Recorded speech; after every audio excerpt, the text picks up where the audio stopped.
Razzle, frazzle, dazzle. What the hell is this? Ethernet. Sorry, everybody. Was not expecting that issue, but hopefully it's fixed now. Again, I don't know what causes that. I hate how random it is, too. Sometimes we have it, like, every day, and then lately we haven't had it at all for, like, weeks. So it's like, or months, even. Anyway, let me just make sure, get this all sent out for you guys now. Make sure everyone has the proper links again. Sorry about that. Take 2.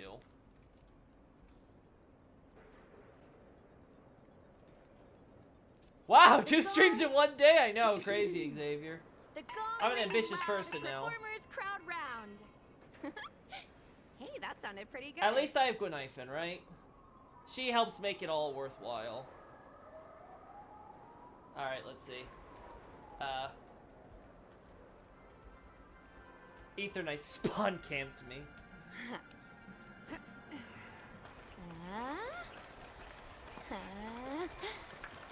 Hey! Ooh. There we go. There we go. Perfect, perfect. Let me also send one on the community thing. Evening again. Yeah, I know, guys. I'm so sorry.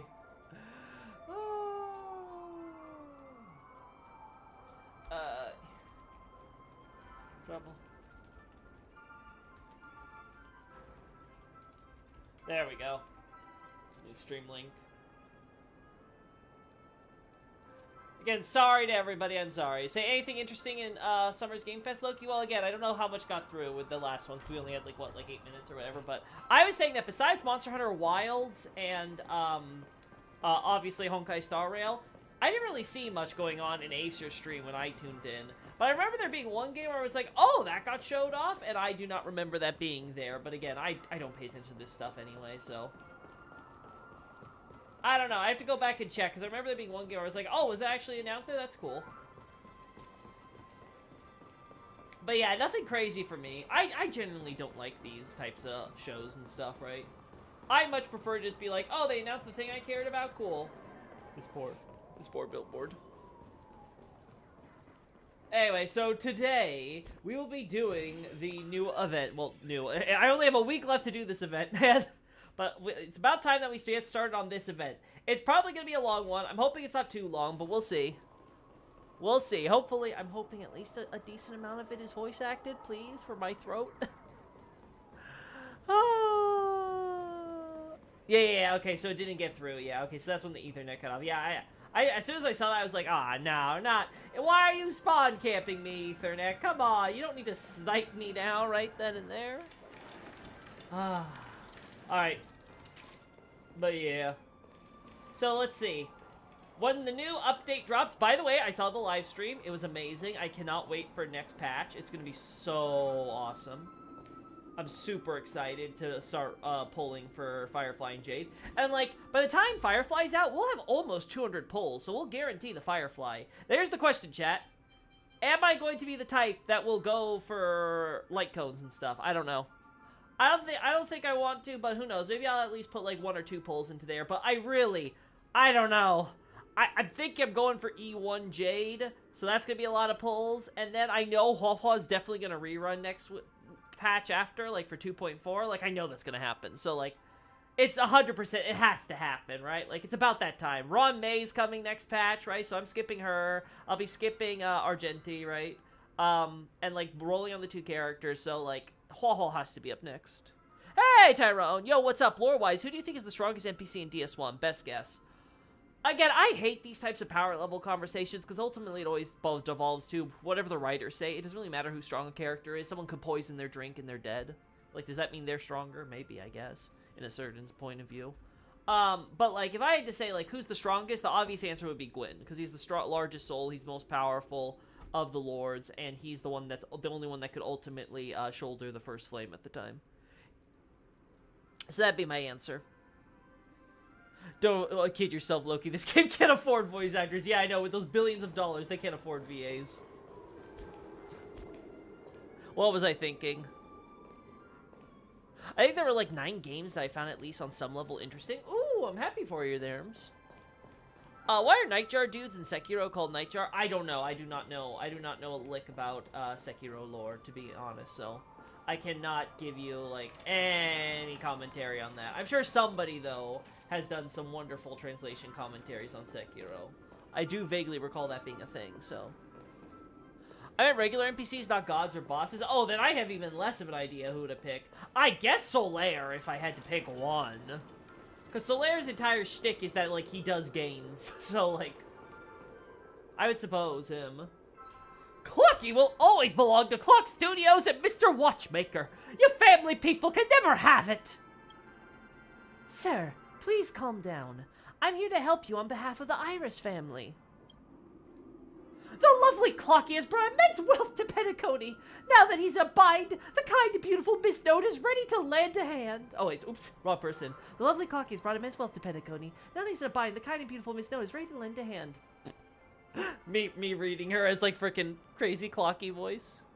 Andre Restored because unique moveset, or maybe Patches. Patches would definitely be the one that's most powerful with the kick.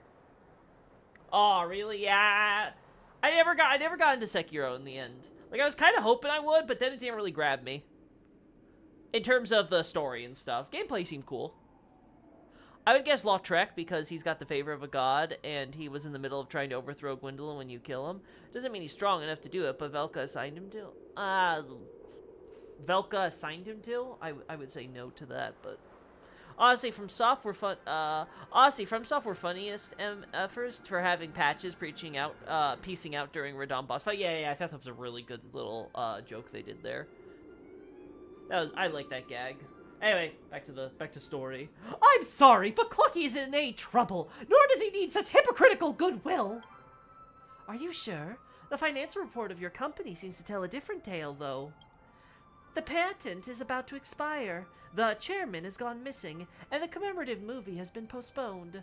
The urgent reopening of the theme park, despite the accident, is your way to ease the cash flow pressure, right? How is Clock Studios going to solve all these problems without the family's help? Is there anyone outside the silver screen that can save the company with clockwork? Believe it or not, there actually is. Who called upon me? I have arrived.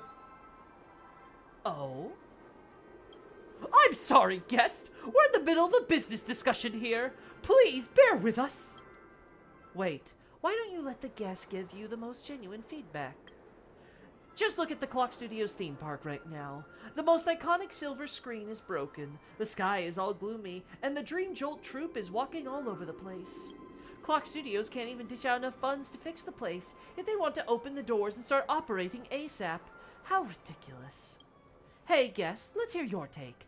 Do you think this dangerous, lifeless, and ill-maintained theme park can be a good recreational spot? Wow, talk about biased. I first read that as Irish family representative. I should have given her an Irish accent. Missed opportunity. Not really. How thrilling, just the way I like it. Dulite Pavilion is more fun. Just the way I like it. Well, can't believe Clocky is now being associated with excitement and thrills instead of warmth and joy. This doesn't bode well. Now, your audience's feedback is your answer. You're shooting yourselves in the foot with your futile effort to turn things around.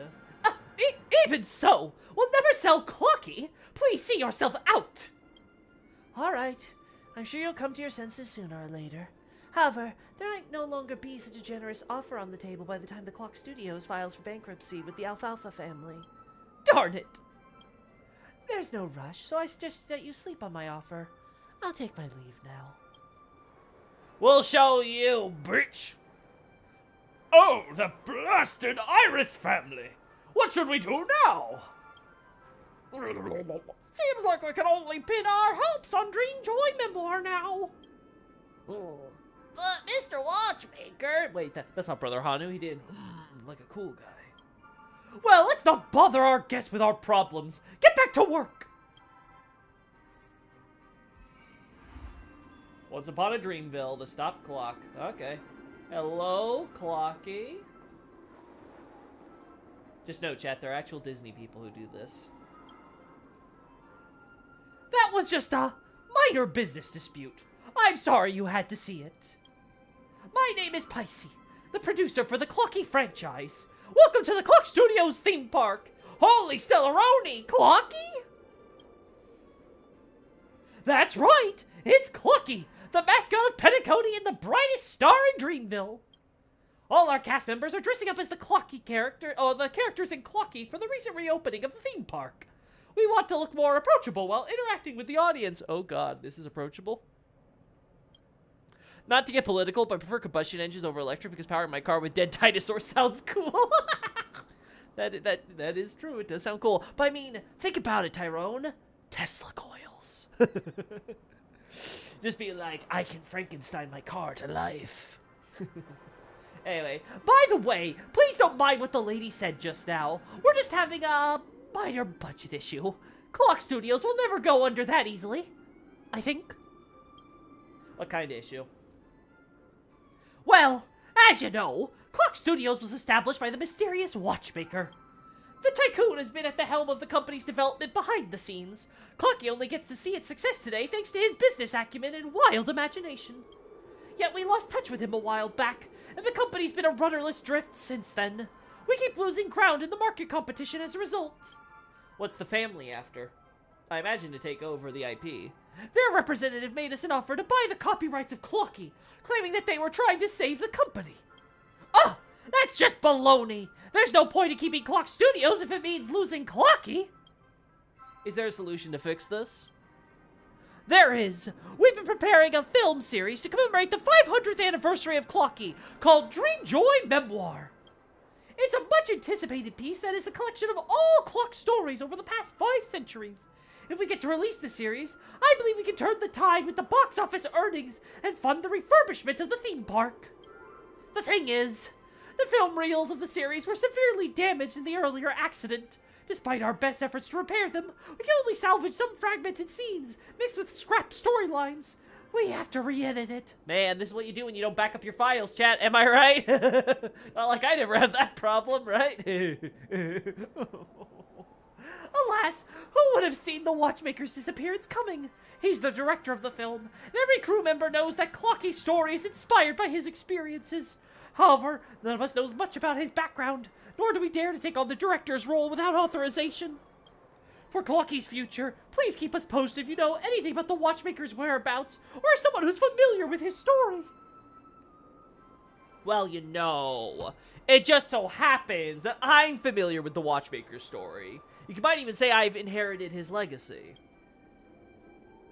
Really? Now isn't the time to joke around? I'm telling the truth. Present the invitation letter from the Watchmaker. Well, it's not that I find you untrustworthy, but there's simply too many things that are untrue in dreams. I'd appreciate if you could show me some proof. Present the invitation letter from the Watchmaker. I see you're Mr. Watchmaker's guest. Please forgive my rudeness. Still, it only proves that Mr. Watchmaker invited you here. It doesn't mean you know him well. Present the Watchmaker's hat. That is Mr. Watchmaker's hat!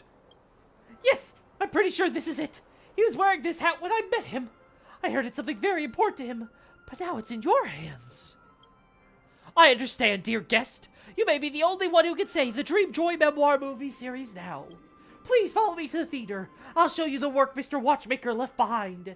Seeing that this is your first time doing any editing, I'll guide you through the basics. Are you ready? Yep. I've been waiting like 3 weeks to do this.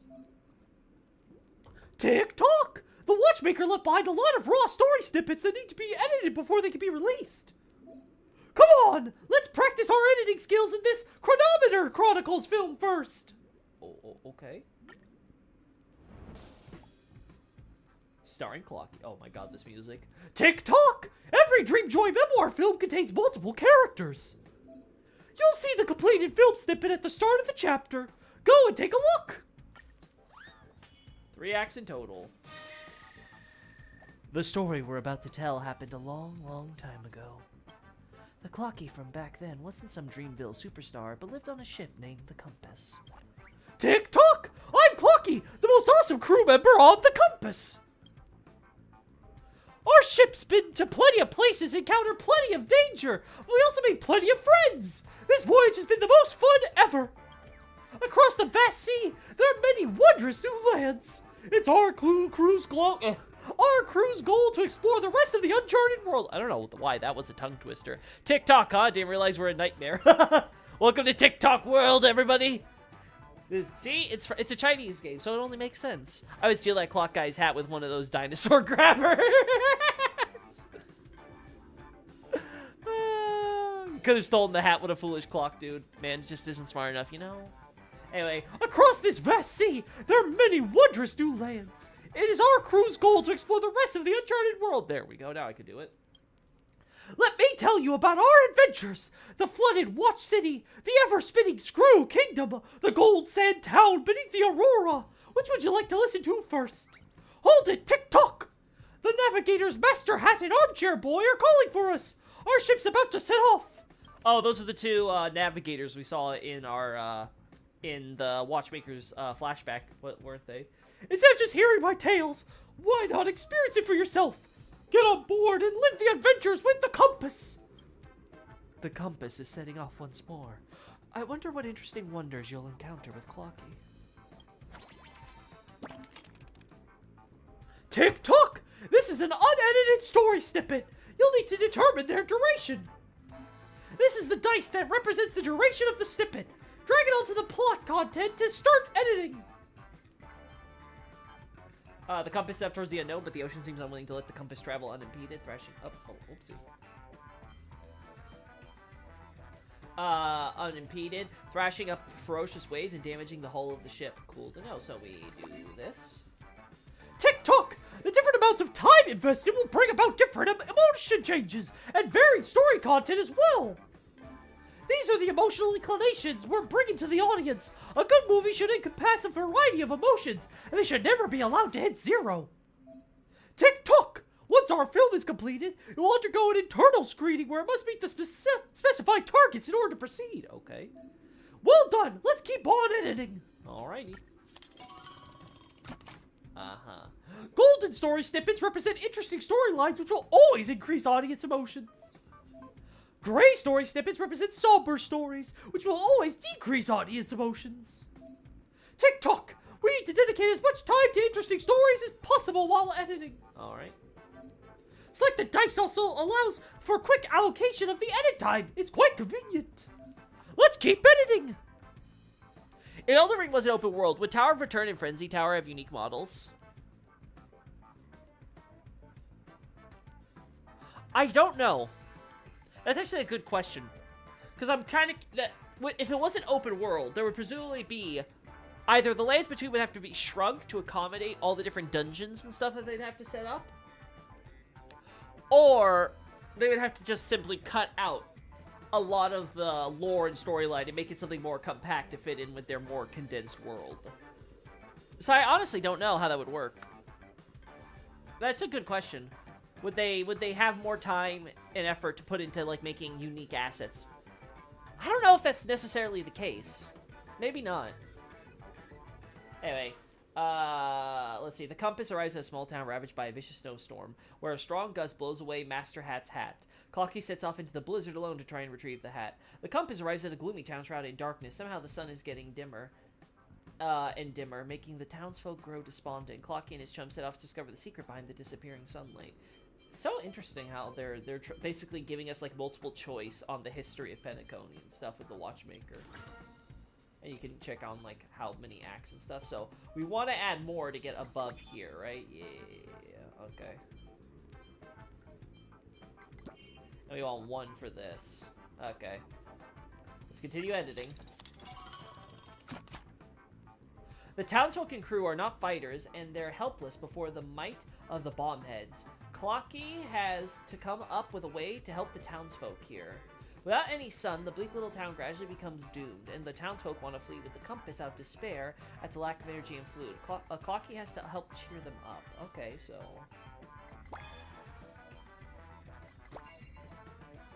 Aha. And we're making it more dramatic, too. Okay. Oh my god. We passed the internal screening, chat! Woo! Hey, I am good to see you. Tick-tock. Tick-tock! We're about to enter the next stage of editing! Put the story dice in! Okay. Uh-huh. Remove dice. Let's see. So what's this? To reignite the sun over the gloomy town, Master Hat drags the brim of his hat and flies off into the sky, leading the remaining bomb heads up into the darker skies. The bomb heads were ignited by the sun's embers, and their explosions ignite the extinguished sun. Light and heat return to the land, but Master Hat will not be returning to the compass ever again. Oh, so that's how he died. Mr. Amundsen, I think it was. Was it Mr. Amundsen? No, Mr. Amundsen, I think is what he said. What are your early thoughts and prediction on Mesmer? I honestly have nothing. Like, there are so many ideas and stuff that have been thrown around, and I like a lot of them, but I don't really have a firm opinion. I really am kind of, like, holding off until the DLC's out for anything, like, finalized. Creme de la creme. Clocky has spent plenty of time on the compass. Many passengers come and go on the ship, but Clocky has never let it stop his own voyage. Tick-tock! Have you heard? Master Hat can't journey with us anymore due to an accident. He may look intimidating, but he actually cares greatly about the crew. He even taught me all he knew about navigation. I'll really miss him. Aw, poor Misha. My friend, do you think we'll also have to leave the compass one day? I really hope that day never comes. I haven't gotten tired of the vast seas yet. Let's go continue on our adventure to seek out even more new lands together. Armed with nothing but his curiosity and a minor hesitation in his Clocky cogs, Clocky follows the compass on yet another voyage. He's called Impaler because he impales me with his long, massive gunshot rings in the distance. What are some of the wackiest ones you've heard? That he's like the child of Marika and the snake of Gelmir. That's one of the crazier ones I've heard. Which I find absolutely hilarious to imagine that Marika banged a snake in order to have Mesmer. What dangers will he encounter on this journey? Will he find a place where he can plant his roots? Blue represents normal story snippets. When increasing one type of audience emotion, they also decrease another type of emotion. Okay. The compass visits the Mirror Kingdom, which does not welcome outsiders. The crew is stopped outside the palace, and they are... outside the palace, and they are helpless with no choice but for Clocky to help them come up with a way out. Clocky strolls throughout the palace by night and bumps into a rather curious Miss Mirror. She's the princess here with a breathtakingly vast knowledge. Huh. Despite having never ever left the palace before. Oh.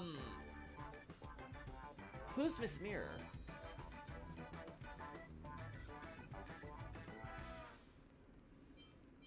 Alright, so this has to go here. Clocky discovers that the royal mirrors here have the same big round head as he. He pretends to be one of these mirrors with a heavily painted face and is sent to the Imperial Palace to embark on his own adventure. That's funny. And then this one gets the higher one because we want to go up, yeah! Clocky often regaled Mirror Princess with tales of his adventures, and she begins to long for a life at sea. Clocky also misses these halcyon days of travel. Or halcyon, I should say. Yeah, halcyon days. Woo! Green represents continuous story snippets. You need to invest enough time to gain emotions. Ah, I see. I see. Marika and Snake, huh? I mean, someone put their snake in her, am I right? So why not an actual snake? Clocky sneaks. Though I'm leaning more the more I look at the lore for stuff. Again, I haven't covered Gelmir at all in any real depth, but the more I look at the lore, the more I feel like the snake is female. So I'm not sure how much that makes sense, unless you make the argument that it was Radagon and not necessarily Marika who did it, and then maybe Radagon banged the snake. You never know. But again, that assumes that Radagon existed that early, which I'm still of the position that I want more evidence of that before I ever, like, say that. I still think it's better to place him to right before the Liurnian Wars based on what his known public actions are. But hey, DLC's coming. We might get that evidence we need to date him earlier. Raph said Oliver and all his kids are copycats, and Rygard's a copycat of Mesmer. Interesting idea. Having Rygard copycat Mesmer. I mean, Mesmer does seem to have a bit of a mommy complex, I'm just saying. if you know my Rykard crack theory. It's the power of Yuri, Loki. Anyway, Clocky sneaks back to the compass, but he's still thinking about Mirror Princess. It'd be great if she could board the compass, too. He has yet to realize that Mirror Princess already appeared on the boat. Well, that was easy. The crew accepts Mirror Princess and hosts a feast in her name. The princess uses her knowledge of the mirror world to draw nautical charts that can help the compass to travel even farther offshore. Oh! This is Rosalina! Yeah! Oh, that makes sense, because she was all about, like, remembrance and memoria dynamic studies and stuff, right? So they represent mirrors, like Black Swan's mirror shattering fragment things that she does with her stuff as a remembrance servant, right? Yeah, that makes sense. So this is, like, that's cool. That's cool how they did that. Effective when condition met. To catch Mirror Princess, King Frame sends a large number of troops to hunt down the Compass, but they have never sailed in the deep blue ocean, instead tumbled to the bottom of the sea, one after the other. The crew of the Compass plans to teach the Mirror troops a lesson by throwing dozens of stones into the ocean, smashing them to pieces. Nice. The Compass arrives at the border village, where everything seems disorderly. The villagers inform the crew about a bad guy called Captain Revolver, who lives here, and who wants to try and hurt the kind Chief Lizard by burning down the village. Oh, this has to be Tiernan, then. Yeah, this has to be Tiernan, like the bodyguard or, like, security guy they had on this express. The music for the God-Devouring Serpent phase has only female choir, while Rykard's phase is only male. Yeah, you've mentioned that before, Xavier. Does this prove Raya is in fact this girl? I don't know, man. She's a scaly. Mezmer has a lot of alchemy imagery, even for Elden Ring. That is true. He does have a bit of that going for him, too. But, you know, alchemy is like a big... I don't want to say theme for the game, right? But it's a big motif, so I wouldn't be too surprised with that, right? We need 4 for this, and then this will put us down, though, so... So I think what we do is... this to make sure that we go maximum up, right? To help these borderland villagers, Mirror Princess and Clocky decide to find this villain who calls himself Captain Revolver and vie to take him down. Well... and then... In battle, Captain Revolver tells Clocky a secret. That actually, it's Chief Lizard who's the bad guy. He wants to use the fire to back the villagers into a corner and sell off all the homelands to crocodile traders. The Fiend. The Stickgussy might be peak if that Mezmer theory is correct, just saying. Why are there 2 demigods with Satan imagery? Who's the other one? Oh, I guess Rykard would be it, right? If I had to guess, it might be because Mezmer does have a connection to the snakes. Again, there's a lot of like theories out there, but like if the Glowmite Queen incident dates back to before the Erdtree's existence, right? Then that would also suggest that most likely the Snake Rebellion also probably occurs later, so the Alliance might also be before the Erdtree, right? So it's like there's a lot going on there where it's like, okay, I could see the idea that Mezmer was potentially raised alongside Gelmir culture. Again, there's a lot of questions on timeline and stuff, like when is everything happening in relation to each other? Like, is Mezmer happening right before the Giant War, after, during? How's the unification of Altus happening? Is that also during or before or after stuff with Mezmer? Like, there's so many factors to consider, and like I said, I have no hard stance until the actual DLC comes out, because then we'll get the data. Have you seen Marika's motherly skills? It explains a lot. Oh yeah, that's... Mohg and Rykard. Oh, Mohg? I guess he's got Satan imagery, yeah.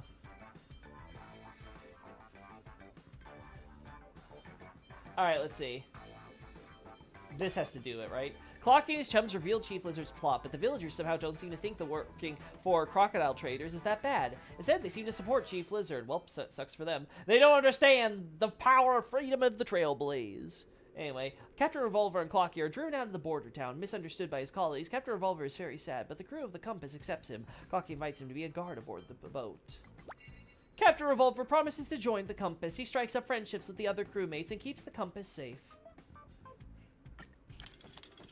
There we go. TikTok! Golden story snippets can raise multiple audience emotions at once! Coolio. Clocky soon becomes best mates with Mirror Princess and Captain Revolver. Their sharp wits solve all kinds of problems for the Compass, while their whimsical nature also causes all kinds of problems. So then we want to max this out, right? They help the Compass find hidden treasure inside a tomb, and spend all their hard-earned savings on a trip to the zoo. They help the crew defend against bombhead raids, and flood the Compass's repository. What a bunch of pranksters. A letter arrives at the Compass. The crocodile traders are inviting the Compass to come and discover the town's secrets over at Nightmareville. Oh. Because of previous debts, the compass is to take on his assignment. As Clocky starts helping Mirror Princess gather information in a rush, he discovers that it's actually a prison here. Oh, the crocodile traders are like Boss Stone, so like they're the IPC. Oh, that's so cool. You guess with that design? Like, I never particularly thought Satan when I looked at Moog, honestly. I don't know, I feel like the focus on like blood and stuff with Moog, it never really hit me of the Satan thing. When I see like snakes with Rykard and stuff like that, you know, traders, great rebellions and stuff, that makes me think Satan. Trident Fire and Black Bird Wings and Horns. Okay, to be fair, I've never actually really dealt with the Black Bird Wings. I kill Moog with Comet Azure. I think that's a you problem, Loki. Maybe it's a me problem. Anyway, because of previous deaths, the compass is to take on this assignment. As Clocky starts helping Mirror Princess gather information in a rush, he discovers that's actually a prison here. Yep, okay. I really like how this is how they're handing out Mikhail and the old Trailblazer lore. This is really cool. Alright. Yeah, we passed! By all eons, this is my favorite one! Scared me so bad, I broke out in a cold sweat, almost got sick as well. Not only was it thrilling, but it's also got flavors of absurdity and satire. This flick is 1 in a million. Night before arriving in Nightmareville, Clocky has a strange dream about a sea of fire, a swath of darkness, a vast wasteland, and a glorious paradise. It's a very, very long dream that doesn't stop until Clocky's dial has made 1,111 turns. So he stayed there for several months? No, 1,000, so that's a lot. That's... How many, that's 3 years at least, right?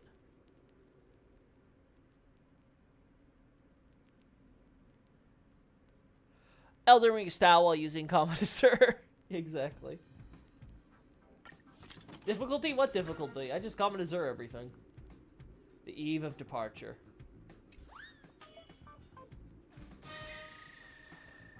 After the feast, everyone is deep in sleep. Only Clocky remains awake. He gazes at the faraway Nightmareville from the deck, eagerly anticipating the next adventure. Tick-tock! This whole trip has been super fun! We've gained plenty of new friends on board, like the clever Mirror Princess and the formidable Captain Revolver. But more and more crew members are leaving the compass. Each time we embark on new lands, a bunch of friends will alight. Tick-tock! Why do you think they're abandoning their journey? Have they grown weary of it? Or have they found another journey beyond the Great Sea? Tick-tock! Is that the legendary Nightmareville? Armchair Boy said this place is fraught with unknown dangers. But don't be afraid. With me and my comrades around, it'll definitely turn out fine. Sleep tight, friend. We're gonna begin our grand adventure tomorrow. Tonight, Clocky has a dream. A very, very long dream. Even longer than any of his voyages. The compass is about to dock at Nightmareville. What challenges will Clocky encounter here? Will he and his comrades save the day? And will Clocky's voyage continue? Stay tuned to the Clocky commemorative film Dreamjoy Memoir Part 2, The Dream Scare Crusade. Woo! Tick-tock! The starter flick's editing is done! Good job! We just got a film reel for extra stories, which are about the supporting characters. Uh-huh. Telling the story of Dreamville's big brother Hanu. And extremely cool. I'm surprised you mastered the production techniques of Dreamscape animation so quickly! Your editing style, performance, and plot arrangement are just like Mr. Watchmaker's. You're done a terrific job! Dear guest, I mean, director, I'd like to sincerely invite you on behalf of Clock Studios to join the production team of the Dreamjoy Memoir animation. That's it, I'm the director now. I didn't say I wanted the job. My services are expensive. Don't worry, Clock Studios is bound to rise once this series hits the cinemas. We'll surely pay you handsomely when the time comes. The other film reels of the Dreamjoy Memoir series will also be restored one by one. Once the editing is completed, they're ready to be released. By the way, during the editing work just now, you should have received an extra story reel, no? This is the material used to shoot extra stories. You find animators to complete this extra story.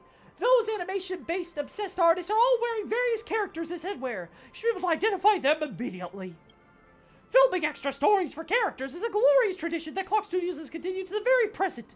The Clock characters who didn't get to be fully shaped in the main flick can showcase their uniqueness in extra stories and gain more popularity. Do you have time now? Let me explain the details. Go on. Oh boy. So yeah, my question of DS2 is, does Vendrick have anything to do with Lindelt? I don't know, you have to lay out the evidence for that, because I can't think of anything off the top of my head with Vendrick that would automatically tie him to Lindelt. Vendrick's backstory before he obviously comes to Drangleic is incredibly vague. We just know he shows up with with his brother and an army of dragon riders that are riding essentially dinosaurs. Right. And they just managed to completely sweep through a disunited Drangleic. Very weak, probably city-states, if any type of kingdoms, right? And then unites them all under his banner to form the Kingdom of Drangleic we know today. This guy's like clockwork! Yeah, definitely. Oh, wait. Let's see. The obtained film reels can unlock the production plans for Brother Hanu's extras. Alright, let's go to the Hanu animator then, huh?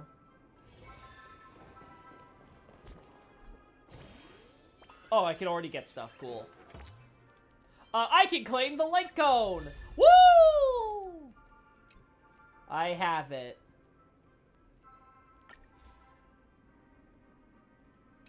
Oh, what's this? The hands of the compass keep turning until they point to the moment of dream. Oh, no, this is the... Yeah, there it is. The Astana system, overflowing with Memoria, glows with a soft light outside the train's windows. The frontier prison within is currently engulfed in the fires of war. Hey guys, what do you suppose the world within the dream would look like? I must meticulously map it out. The girl, packing away her survey tools, gazes at the new world within reach, filled with anticipation. That place is a mess. Don't you run off once we get there. I won't have you two getting kidnapped again. The man in cowboy attire grumbles as he cleans his weapon, then walks over to the sofa with a drink, shaking his head in resignation.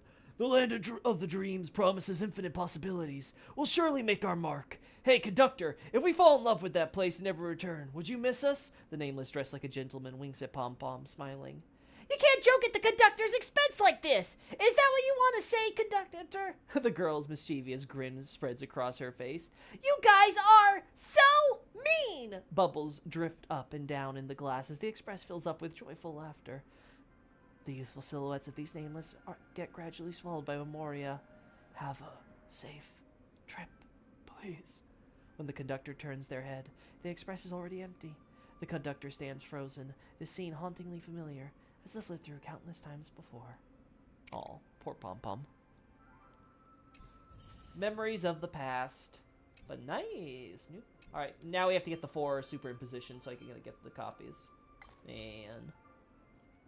Still, 32% attack with 476 as a base attack, plus it increases damage with after the wearer uses their ultimate. I mean, that's pretty good. I kind of wish that after you drain New Londo runes, you have option to resurrect the Firekeeper corpse in the tower you pick her soul from.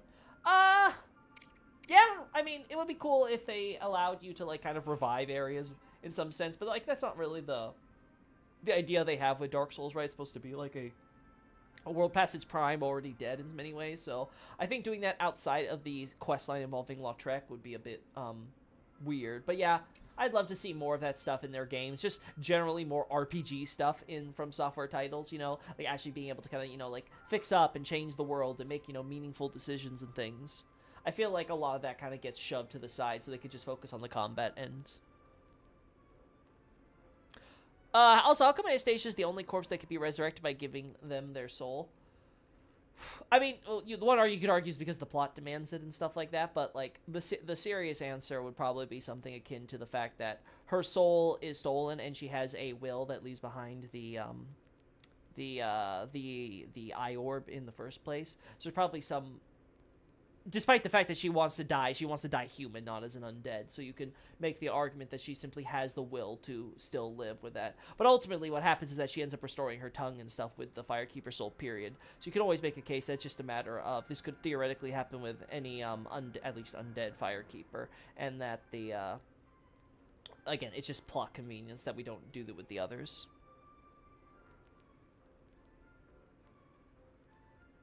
No, please, I don't need meaningful decisions from software games.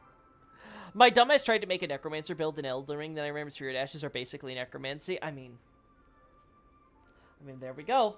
I always wanted to have Nido spells be actual, like, necromancy stuff. Like, maybe I should use Spirit Ashes, chat. I should do a Spirit Ashes only run, and I'll be a necromancer. Anyway. And what's the limited time rewards here? Oh, oh god. Oh no. We have 5 more of these. Oh no. Oh no. And we have commercials, and we have extras. Oh boy. Well, chat. I bet. Wait, what are you? Oh, cause you're. It's the okay, yeah, that's fine. You don't care about that. Okay, well, chat. No, I did. I hit missions. You saw me hit missions. There we go. Well. Hello, Hanu Animator. Pisces asked me to find you and make the extra stories. Huh? I'm not ready yet. Quit it. Director, it's not that I look down on this job. It's just there are a few things about the Brother Hanu story that still bug me. Tell me, what kind of person is Brother Hanu exactly? Even people who know nothing about history should still have heard of who Brother Hanu was modeled after. Hanunue, the one who liberated Penacony. He was the one who broke the IPC's hold over the prison and named it Penacony. Yet Penacony has never seemed to thank this hero. I don't recall ever seeing his statue or hearing his theme song in the dreams. Maybe, someone out there is hiding his story. Hey, don't make fun of me, that ain't cool. But if you want to tell a story about Brother Hanu, you'll have to understand a little more about this mysterious character. I spent a long time gathering up info to find out what kind of person Hanunue actually was, but I somehow turned up 3 different stories. What were they? The first story I found was from a Penacony Grand Museum, where an information board claimed Hanunue was a merciless criminal who committed a flurry of serious felonies. I mean, that might be true. That reminds me, is it just me or is it kind of harsh that if you interact with Frenzy Door naked, there's no prompt to ask, are you really sure about this dude? Consider how it locks you into ending. They give you dialogue and stuff that warns you, so I'm not that bothered by it. There are definitely warnings given ahead of time that, hey, don't do this if you really want to risk it, right? If a player is stupid enough to still go through it, like, that's on them. Plus, I prefer more of that stuff where it's like, the character can fuck up and, like, get on the wrong quote-unquote route or whatever, right? That adds more replayability, again, to your games when you can have, like, a bunch of different routes and decisions and things that actually affect things long-term, and they can be permanent, unless you beat, like, what is it? You have to beat Placidusax and Melania, I think? Or is it just Placidusax? By the way, you have to beat, like a high-level boss in order to get the reversal. Yeah, just like holding the lady steals your health. Yeah, Spirit Ashes and Loki don't mesh together. Yeah, they don't. You couldn't do it with the needle. Yeah, exactly, right? There are ways to do it, but, like, it's not like something where it's like, okay, if you're really bad at this game, you're probably going to struggle, like, beating Placky. I love my decision it came from Software games. Yes, pick the red ending, the blue ending, the green ending, the purple ending, or the orange ending. I love my From Software ending design. Anyway,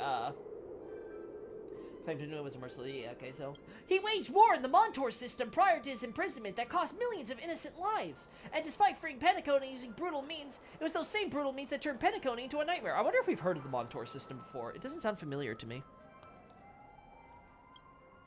The executed corpses piled up high as mountains under his cruel regime, with war and disaster ravaging the world. Lots of materials in the museum recounted horrors of the time, and there's probably no reason for the family to have faked any of that. What was the second one? The second story I heard was from a history professor at Paperfold Academy, who told me Hanunue was a righteous and selfless hero. That could also be true. According to this professor, Hanunue has been set up and wrongfully imprisoned. He was a kind and courageous Harbeck werewolf who could not bear to see his fellow inmates suffering, and so he led them in an uprising against the tyranny of the IPC.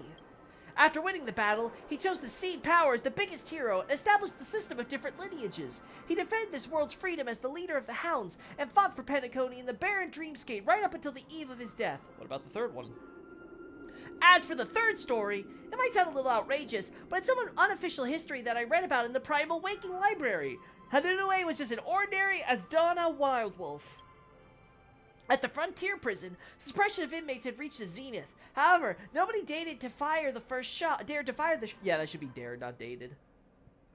Typos! Dared to fire the first shot until an out-of-control Wildwolf stormed into the prison and bit an IPC guard, triggering mutiny among the inmates. Following independence, the prisoner used this wolf to build up the hero of Penacony's independence, Hanunue, but he never actually existed. He's just a romantic legend. Which of these three prototypes, criminal, hero, or wolf, do you think was the real Hanunue? Think carefully about it. I'll write a Brother Hanu story based on your answer.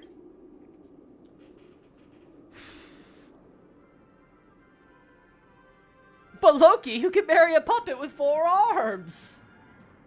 I mean, true. Who am I to argue with that? It's waifu. It's waifu decisions, right? You may as well consider it a dating sim. Honestly, FromSoft games are really forgiving, considering how hard it is to get into situations where you can't beat the game, lol. I mean, besides the fact that you can't actually, you know, beat the boss or whatever, I would agree, yes. They do a good job of making sure you're rarely in a situation where it's like, okay, you soft-locked yourself. Let's see. I'll be honest, I would pick the merciless criminal angle.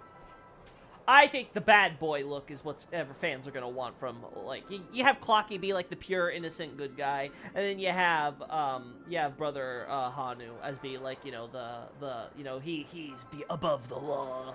He does what needs to get done, because nobody else in Dreamville will. Alright, we'll deal with that. Huh, got it! There must be a string of dark crimes lurking in Brother Hanu's past. Alright then, I'll write this Brother Hanu extra story based on the idea you picked. The Hanu narrator starts scribbling down an extra story about Brother Hanu. I personally think it's going to be a mix of all of them. Ha! It's done! Our extra story is going to be a bestseller! I'll leave this script in your good hands then, director. Keep exploring for more Brother Hanu stories inside Dreamjoy Memoir. The animator begins to promote the extra story of Dreamjoy Memoir, in which you are involved, attracting the attention of tourists. I mean, there's always summons! You can always just summon someone to do it for you, right? Brother Hanu's extras. The extra commercial is done. Time to continue editing Dreamjoy Memoir. Wait! What's Billabong doing here? Wait a minute! Wait a minute! Why are we in Rivet Town?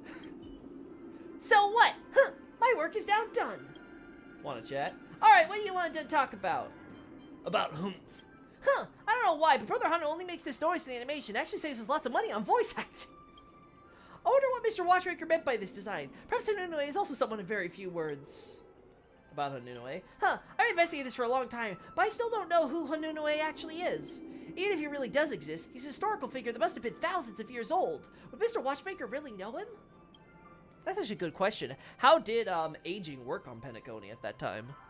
Because the Watchmaker ended up growing old and died, but how long did it take him to do that? Huh! I never even thought about that, is how the timescale works. Because we're supposed to believe there's been 500 years of Clocky cartoons. Huh! Interesting. Huh! Brother Hanu was the top brass around Dreamville, leading the townsfolk to rise against Boss Stone before Clocky's compass arrived in town. He's Clocky's most trustworthy partner, having saved Dreamville with his sharp eyesight and rocket launcher from disaster multiple times. That damn rocket launcher. If Clocky's Dreamville star celeb and Old Man Wood is its big backer, then Brother Hanu's gotta be Dreamville's big hero. Oh my god! Oh, Old Man Wood? Mr. Gopher Wood? Oh my god, how did I not see that coming? Ah, stay hydrated, chat. Oh my god, so Old Man Wood is Mr. Gopher Wood. Now we know. I can't believe that didn't click for me. That makes so much more sense. I wonder what how the birds connect then. Isn't there like a Mr. Owl or something? God, we have all of this. Oh boy. Director, have you finished making Brother Hanu's extra story? I heard that the extra you shot explored Hanu's past from all kinds of angles. The animator for Brother Hanu's can't stop praising your narrative skills. The animator is usually known for his arrogance, so we're gonna need you to help him come up with some ideas. We're sorry about this. What about the reward? Then show me a token of your appreciation. So, like, the production team's been a bit stretched on the budget side of things recently. We hope you understand. The repeating that's to follow is still editing the movie. The refurbishment fund of the theme park, the fate of the Clock Studios, Mr. Watchmaker's expectation, and the future of Clocky. They're all in your hands, director! TikTok! Welcome! Come and complete the editing work for the Dreamjoy Memoir film series. You just finished the editing for the Start Flick. You're another step closer to finishing Dreamjoy Memoir. There are many films waiting for us. Come on, let's keep going. Alright. The Dream Scare Crusade. We arrive at Nightmareville, huh?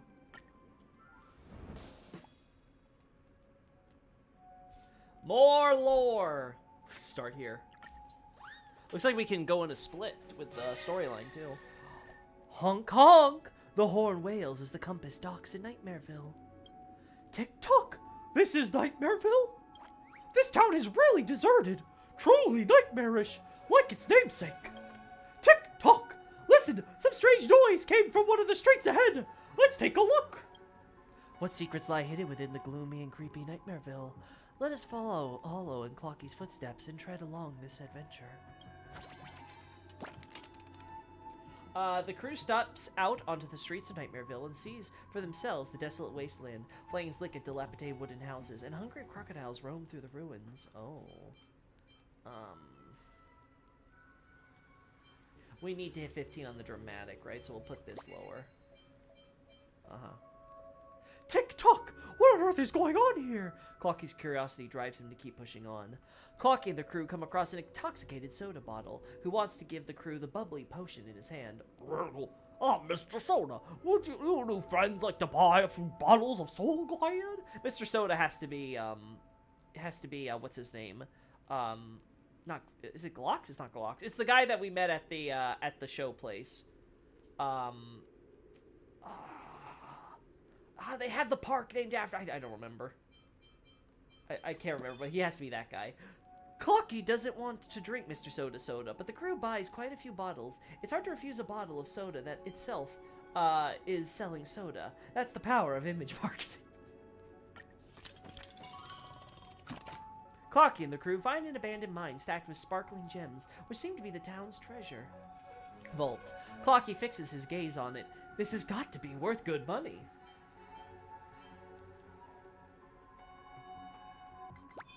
We go up here.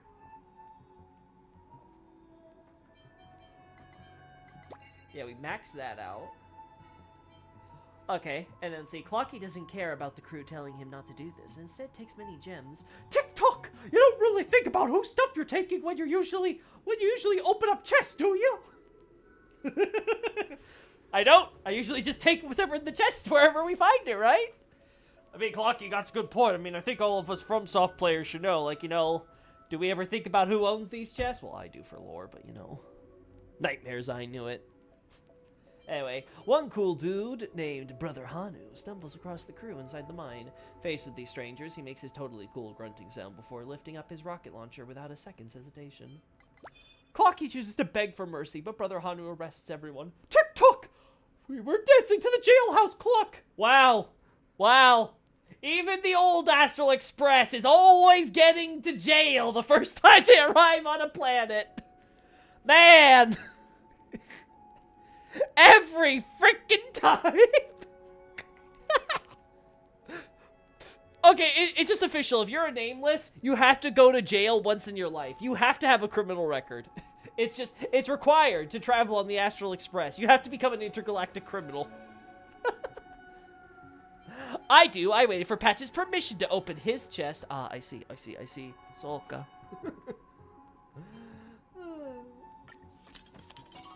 Alright, please don't tell me any comedic. I do not. Mr. Soda appeared once again before Clocky and is seemingly a friend of Brother Hanu. He sought to resolve the conflict between Brother Hanu and the crew, earnestly advising Brother Hanu to stop. Oh, no!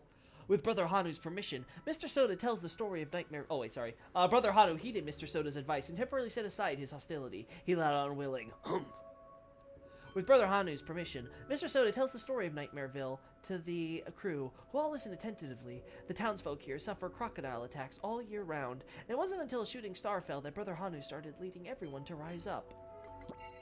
A shooting star. Oh, that has to be the Stellaron. Yeah, the shooting star is the Stellaron, and it led everyone to rise up. Ooh, that's interesting. Only after hearing this story does Clocky come to really admire courageous Brother Hanu. Tick-tock! You're brave! Clocky? I don't know. That's not kind of gay. I'm just saying. Seems like Clocky and Hanu ship is gonna set sail soon. Alright, let's go. As the crew is talking with Brother Hanu, many crocodiles storm their way out, with a massive crocodile leading all of them. Brother Hanu, taste the wrath of Boss Stone! Uh-huh. Ooh. Ooh, so one of these has to be 4.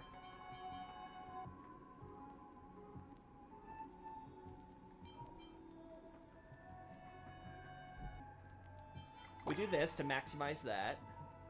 Brother Hanu leads everyone to hack their way out of encirclement, and a bloody battle is fought. After barely escaping death, everyone is gripped in a lingering fear. Tick-tock! I feel like I'm about to stop ticking. And not just because Patch is my husbando. Listen. Patch is everyone's husbando. Do you see how he kicks our asses every time? That guy loves us. He just really wants to tap that dad ass. Let's see. Oh, wait, whoopsie. I actually wanted to read that. Mirror Princess was seriously injured during the battle against the crocodiles, and her mirror has been covered in scratches. She falls into a deep sleep, and her life hangs in the balance still. Oh, so Rosalina was basically critically injured.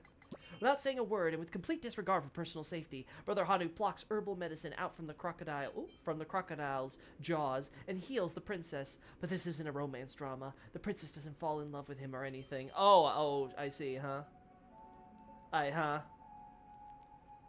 So Hanu doesn't fall in love with Rosalina, despite saving her in the most stereotypical fashion.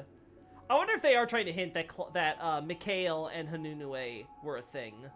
Because I remember during the flashback, he calls him Hanunu, but his full name is Hanunue, so, like, I don't remember if anyone actually went with that. He's really into that yaoi role.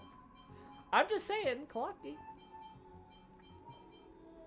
At night, Boss Stone launches a sudden ambush on Brother Hanu's stronghold. The crew and townsfolk have nowhere to retreat and are forced to fight off the wicked crocodiles. Faced with combat, Brother Hanu lets out a confident "Hum" to leave everyone feeling at ease. Yeah, Brother Hanu! He's so brave! Nice. We passed the screening, chat. We got a 9.9 out of 10. Clocky and Brother Hanu temporarily defeat Boss Stone, and if the crocodiles don't leave, Nightmareville will always remain locked in nightmares. Alright? Good-hearted Clocky and his crew would never turn a blind eye to this. They decide to help Brother Hanu, and the townsfolk take back their happiness. Tick-tock! The crew of the Compass is truly loyal! Oh, that's nice.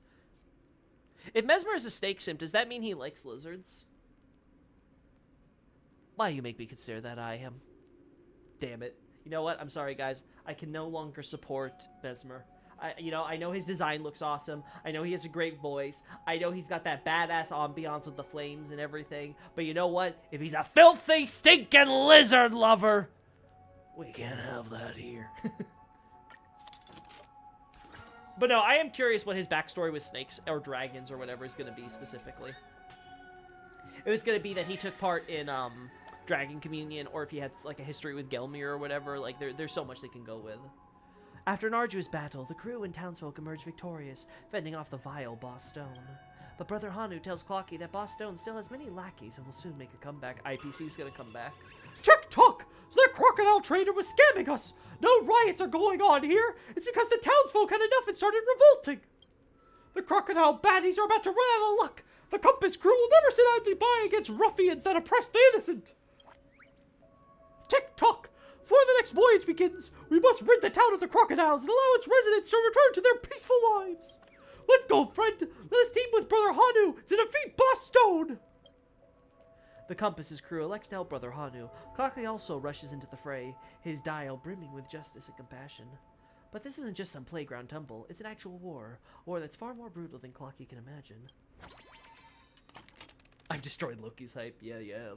Boss Stone is far more powerful than the townsfolk force that Brother Hanu leads. If they want any hope of defeating Boss Stone, the entire population of Nightmareville is going to have to team up. This is more valuable, right? Good-hearted Clocky and his crew would never turn a blind eye to this. They decide to help Brother Hanu and the townsfolk take back their happiness. Tick-tock! The crew of the Trumpus is truly loyal. Didn't we just do this? Brother Hanu and Clocky come across Sister Wildflower, a wildflower, who is currently being hunted by Lieutenant Chitters. Tut! If you want my help, hurry up and save me! Brother Hanu effortlessly rescues Sister Wildflower, who gives Brother Hanu a flower. Tick-tock! Here's the gossip! Hanu was totally blushing. Oh, or maybe not. Maybe Hanu just wasn't interested in Rosalina, but he is totally into women. Or maybe he's bi, you never know. Maybe Hanu's a bad boy and he's doing Clucky on the side. Clocky comes across a crybaby, who also happens to be one of the townsfolk captured by Boss Stone. If you want my help, then you're gonna have to tell me a sob story. Uh-huh. Oh.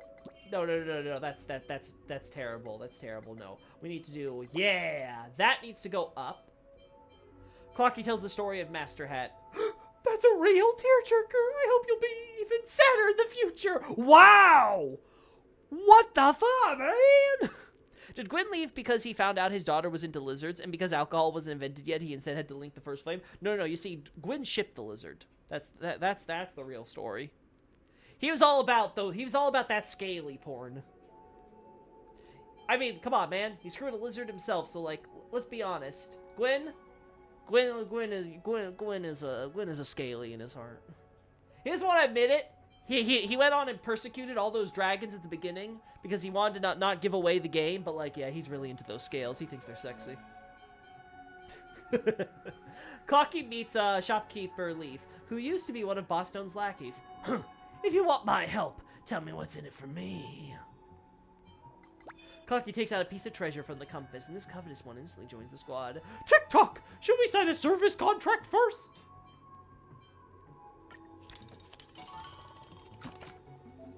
Tick-tock! The story snippets here will amplify the emotional gain from other plot lines. Keep in mind to make good use of them. I see. Seeing Brother Hanu's squad gradually grow, Boss Stone starts to become worried. He decides to launch an ambush on Brother Hanu's panic room. Striking while they're unprepared, Boss Stone launches an ambush. Many townsfolk are injured in the attack. Tick-tock! They don't have any respect! Ooh, effective when conditions met. Brother Hanu calls up his allies to defend against the surprise attack. The townsfolk of Nightmareville and the crew team up in solidarity. The crowd joins forces to rout Boss Stone in his attacks. Tick-tock! Friendship bonds! The future! We'll obtain another multiplier. You need a 4, though. Despite the battle having been won, the number of casualties is tragic. To commemorate those townsfolk and crew who gave their lives, Brother Hanu hosts a funeral. So let's go with the minimum here. Sister Wildflower sings a fine funeral dirge, with Brother Hanu making a sorrowful during the song. This day, Brother Hanu gathers all his mates, but doesn't say a thing. He just lets out a but everyone understands his intention. The day of the counterattack is soon upon them.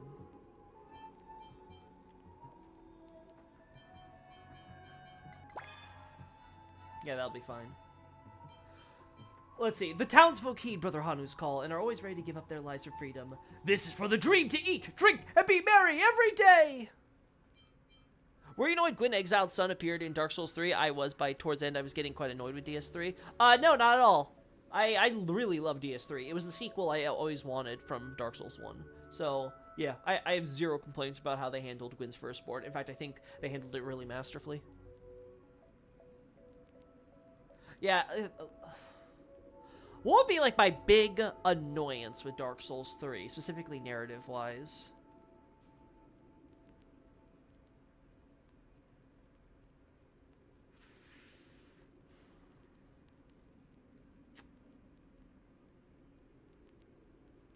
I'm really struggling here.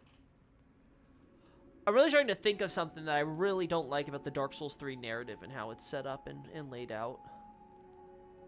Alright, I have one thing, and again, it's more so systematic. No one actually gets the story of Dark Souls 3 because they don't understand the stories of Dark Souls 1 and Dark Souls 2, and it's essential to understand it to follow what Dark Souls 3 is doing. If you know Dark Souls 1 and 2, then like everything that Dark Souls 3 is like building toward and the way it's telling everything really kind of just fits together very naturally.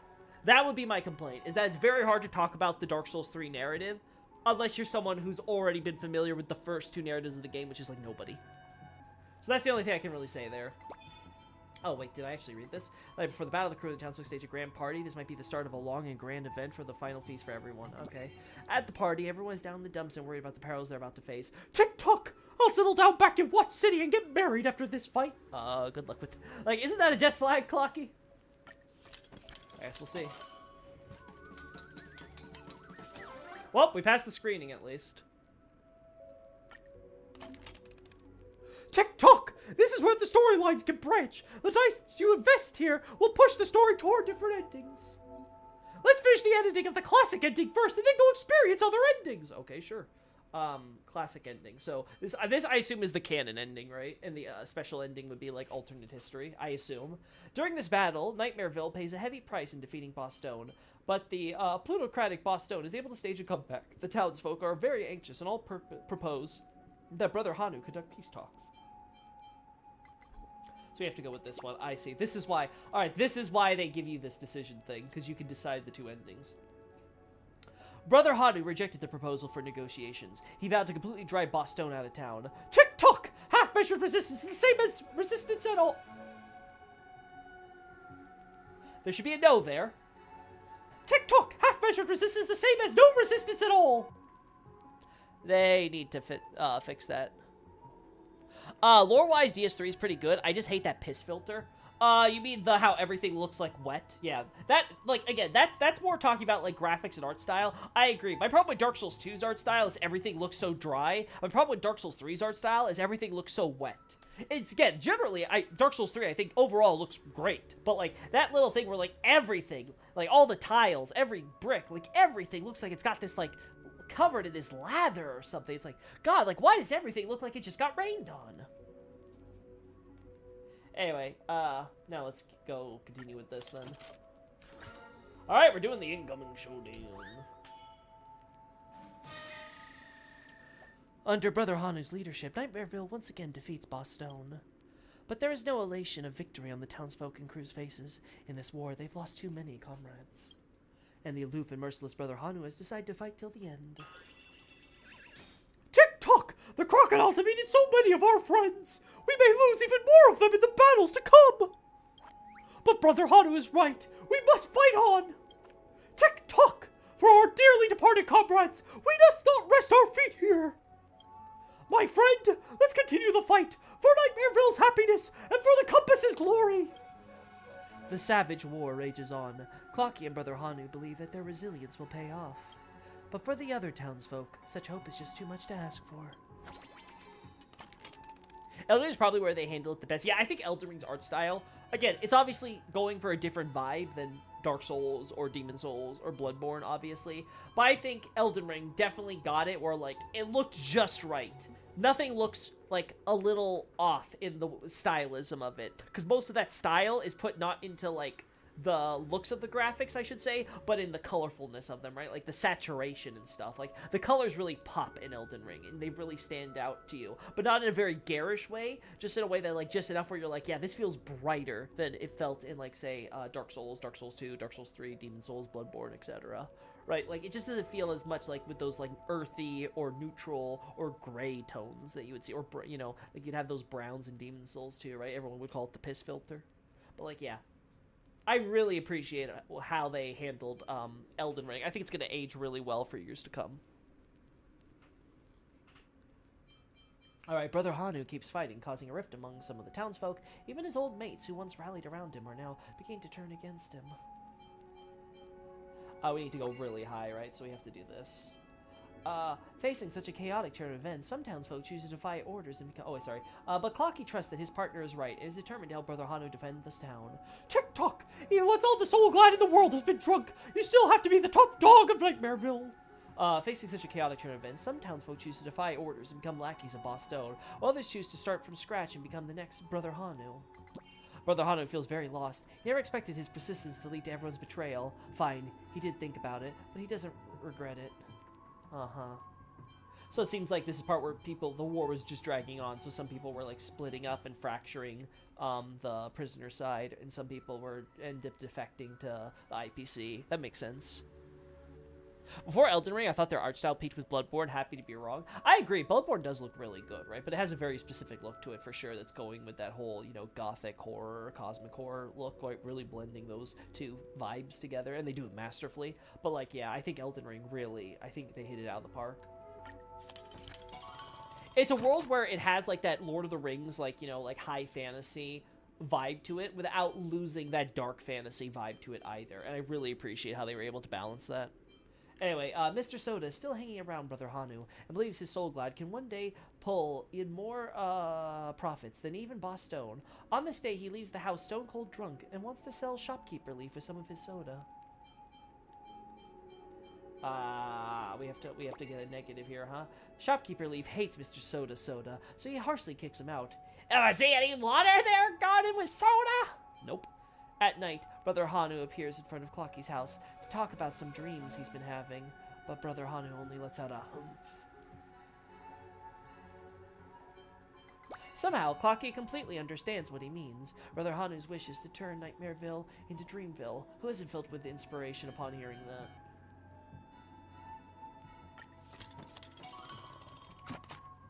Brother Hanu's masked clowns are preparing many fireworks for their enemies. It has to be the masked fools.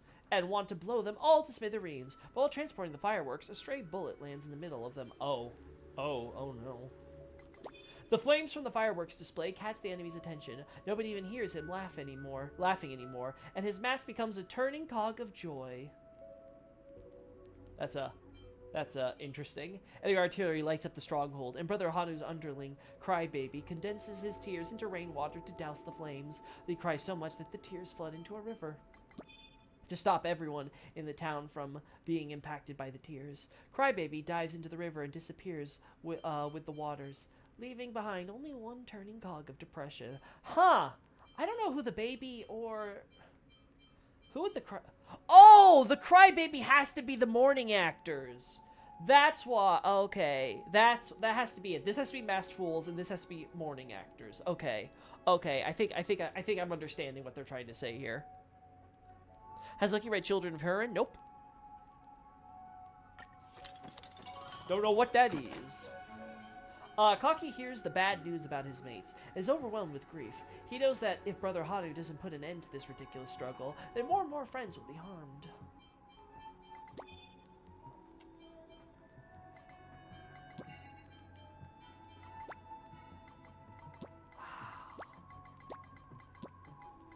I think this is the one we want to go for, so... Clocky remembers the times he used to spend with masked clowns and crybabies. Hatred rushes up onto his clock dial, transformed into a turning cog of rage. Tick-tock! War! Revenge! So the masked fools and the morning actors get basically killed off, and then Mikhail basically starts wanting... He gets serious now. Interesting. I wonder why that resonated with him so. Maybe just because he felt like these were people he knew and he hated seeing all the death that continued with everyone, like, you know, betraying them and, like, things were looking bleak, so maybe it just got to him. Brother Hanu catches a traitor in the military ranks whose intel only ends up betraying the masked clowns and crybabies. Yeah, that makes sense. He points his launcher into the air and takes aim at the traitor's head. Before Clock is able to speak up, Brother Hanu has blown the traitor to pieces with his launcher. Tick-tock! Cool! You're so cool when you blew up his head like that, Brother Hanu! Clocky's rage gradually simmers down now that the traitor has been taken care of. He knows that his past mates wouldn't want to see him like this. Perhaps. We're almost there. We're almost. Clocky thinks about nothing at all and gradually calms down. The cog of calmness begins to spin. Tick-tock! I just got upgraded to a smartwatch! Clocky's hands are spinning. Oh, whoop. The decisive battle looms imminent. While Brother Hanu's military is mighty, Boss Stone and the rebels cannot be underestimated. Clocky starts to think over their next steps to guarantee Brother Hanu isn't defeated. Clocky's hands are spinning round and round, but he still isn't able to think up a good idea. Tick-tock! Don't worry, let's just do it! Alright. What's the condition meant? The night before the decisive battle, Brother Hanu has a strange dream. He witnesses a storm, a huge tree flourishing, a lofty skyscraper being built in a vast wasteland, and then a clock being buried underground, before finally a song of tranquility. Oh. He witnesses a storm, which would tell you there's a storm brewing, right? A huge tree flourishing. That has to be the family, and again, if we think Old Man Wood is Mr. Gopherwood, that has to be Gopherwood and the Beyond the Sky Choir. You know, like getting their roots investing into the family in Penacony, and a lofty skyscraper being built in a vast wasteland. That has to be the Stellaron creating the Penacony Grand Theater and then the Dreamscape, right? And then, of course, the clock is Mikhail. Becoming forgotten. Brother Hanu wakes up. He sleeps in the same room as Clocky, and due to his loud ticking, Brother Hanu is able to remember the contents of his dream. He sleeps in the same room as Clocky. Huh? Huh? You know, I think I might be onto something, chat. I think I might be onto something. I think I have picked up on how China gets past the censorship. Listen, guys, they're just sleeping in the same room. It's totally straight, I swear. Oh my god, they were roommates! Yeah, roommates. Uh-huh. Finally, Brother Hanu wins the war. He redraws the boundary lines of Nightmareville and pronounces it to no longer territory under Boss Stone's control. Humph! Humph! Tick-tock! What he means is that everyone has now regained their rights. The right to life, liberty, and the pursuit of happiness! There we go. We completed the classic ending, so that was the canon ending. Brother Hanu rallies the combined forces of Nightmareville and the Compass and finally topples Boss Stone. Houses are built over the debris of war, and the residents regain their freedom. Nightmareville is renamed to Dreamville, because nightmares will never blanket this place ever again. Slowly but surely, this town finds its own happiness, and the Compass must continue on its voyage. Tick-tock! What are you still doing here? The Compass is about to leave! Me? I told Armchair Boy that I'm not headed to the next stop. Yeah, that's what Misha said to Amiston, right? Tick-tock! I have to stay... Actually, not Amiston, the other guy, the guy who's in the wheelchair, the other navigator. I have to stay here. Brother Hanu needs me, and so do the people. Of course, it doesn't mean that I've left the Compass. When Dreamville finally becomes a true dream, I'll return for sure. Tick-tock! The Mirror Princess and Captain Revolver will stay behind with me. Won't you stay too? All right. If you're not getting on the ship, it probably means you can't bear to leave this place. Then I'll help you build Dreamville together. And just like that's always been, this journey has reduced the Compass crew by a few heads again. A brave revolver, an erudite mirror, and a clever clock. Armchair Boy regularly reminisces about that brave revolver, that erudite mirror, and that clever clock.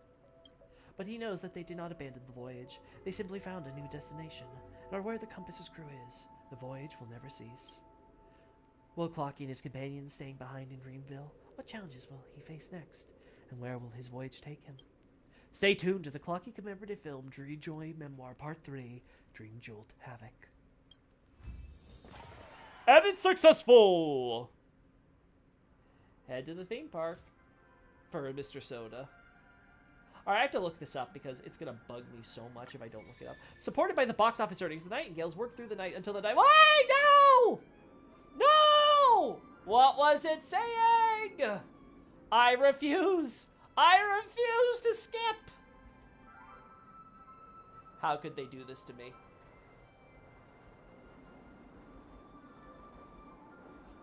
Come on. There we go. Let's see. The Nightingales work through the night, and the Nihilities miasma gradually fades from the sky. Oh, nice. Awesome. Okay, so that's what they do. Yeah, it's not as stormy as before. Nice. Doesn't look cloudy. Shock theme, work employee. Look! The strange markings in the sky have disappeared! My word, that must be the work of the new director. Yep, it's all me. Thanks for your hard work, director! We've successfully released this film, which garners a lot of positive responses in the market. We also get to resume the refurbishment project for the theme park with the box office earnings. Look, the place is much better shape now. Still, I really wonder what on earth the outsiders mentioned by the family did that left even the dream itself crumbled. It was the power of nihility. They only made a sword slash. The theme park is such a Jerry-built project. It was the power of nihility. Really? The family people said the same thing, but I thought they were just trying to fool me. According to the watchmaker, this place was designed by Vaughn, a student of Professor Glocks. There shouldn't be any problem with the quality of the construction. Let's not dwell on this matter anymore. Our Dreamweaver team, whom we hired with great pay, is going to spruce this place up. You'll see an all-new Clock Studios theme park soon. By the way, some clients in Petticone Shopping District have shown interest in our film and want to collaborate with us to produce some advertisements. This will definitely bring us more revenue. Director, do you have time to direct the commercial they mentioned? If it's not by you, the commercial will definitely be an epic one. Okay, we'll go shoot a commercial. All right, I'll let the advertisers know. Yeah. Look, you can press here to view a list of commercials provided by the sponsors. TikTok, let's finish shooting the commercial. Oh. Oh. Well, chat, it's minigame time.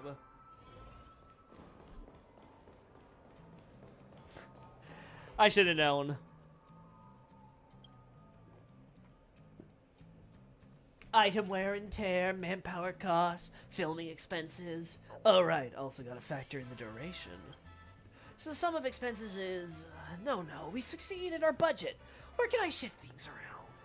Picey asked me to film some adverts here. Hold on a sec. I'm calculating the total expenses for this filming collab. Sorry to make you wait. I'm the agent for the 12 Hours Business Street. I've got to speak to you about working on a commercial together. You're the director of Dreamjoy Memoir? Just in time. Please take a look at the script for this commercial. Brother Hanu's Great Heist. The story is set to Dreamville, and the main thing is to have our brand's imagery and Brother Hanu from Dreamjoy Memoir be in the same shot. It's a win-win for both sides. Everyone's at their marks now. You start filming whenever you're ready. No problem. Action. Alright. Our relentless exploit day and night. Their cries echo through the factory. The hero of Dreamville, Brother Hanu, will infiltrate Boston's factory and help the employees regain their freedom. So I have to imagine these Brother Hanu stories take place before Mikhail and the Nameless get involved then. Like, these are like what Hanunue would do on his own. So what do we do? What do we need to max out? Clear the Kirk challenge and escape with the billboard employee. After transforming into the little Brother Hanu, get hit no more than 5 times. Accidentally injure no more than 1 billboard employee with Hano Rocket. What? Oh, is this actually transforming into Hanu proper? Oh, okay. That's not what I was expecting, but whatever. Brother Hanu's actors ready to enter. Please go ahead and get ready at the TV.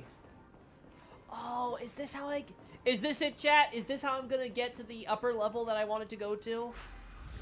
I couldn't access it because I didn't do this event. Pain and tears did not exist in dreams until Boss Stone came to the town. The ruthless Boss Stone drove factory workers relentlessly, demanding gems day and night. Within the factory walls, grievances echoed. Brother Hanu, are you ready? Loud, cool grunt. Then, attack! Raid the ruthless factory and save all the workers! Yeah! Worker revolt! Viva la revolution! I don't want to be trapped in this dismal abyss day after day. I don't want to refine gems anymore. I yearn to be free. I want to assemble the coolest diamond doll ever. Help me, Brother Hanu! Loud reassuring grunt. I hope to seek your understanding. We need to ensure each brand gets enough airtime. Has prepared several special actors' billboards. Thank you. Thank you. But other than me, there are still a few more billboard bros trapped in the factory. Brother Hanu, please save the rest of my brothers.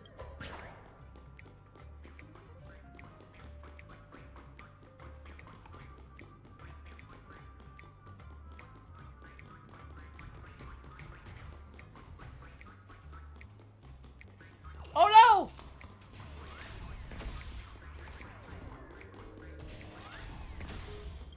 I can't! We're hiding.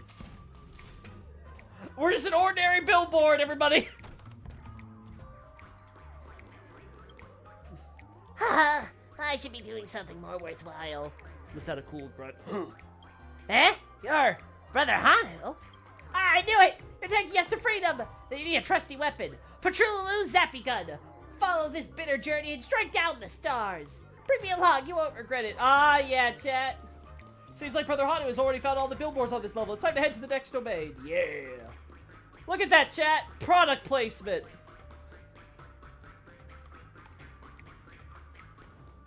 That's how you do it.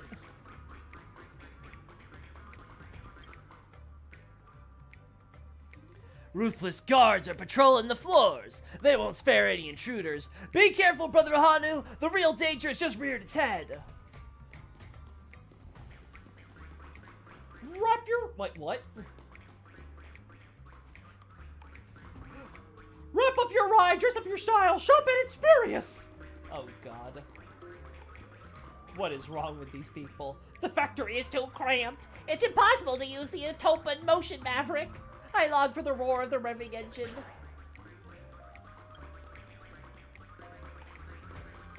Let's go, chat.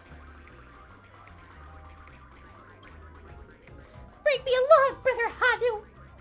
These days without Soul Glider are unbearable.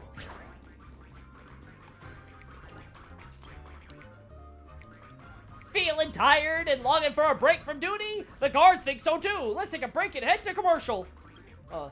Wrap up your ride, dress up your style, shop at Experius. It's been a while since I've been to a fashion show to shop till I drop. It's sales season and the prices don't wait. It's like Brother Hanu's already found all the billboards on this level. Let's bounce. What is this hell? Being followed by product placements. Only one step away from escape, but what lies ahead is an unsurmountable obstacle. What are you gonna do, Brother Hanu? What can you do? Do not fear, Brother Hanu. Now is the time for us to escape. Allow me, the great trendy doll billboard with boundless resources, to form a bridge.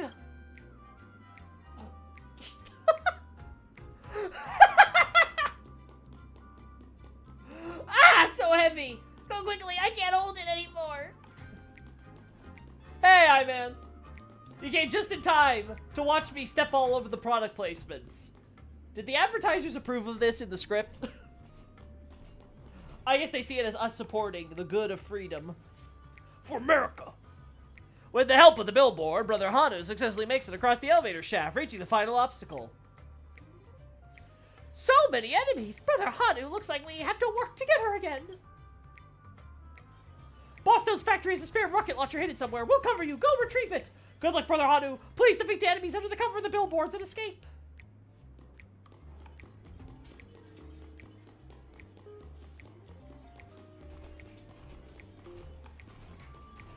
The billboards. They sacrificed themselves for us, chat.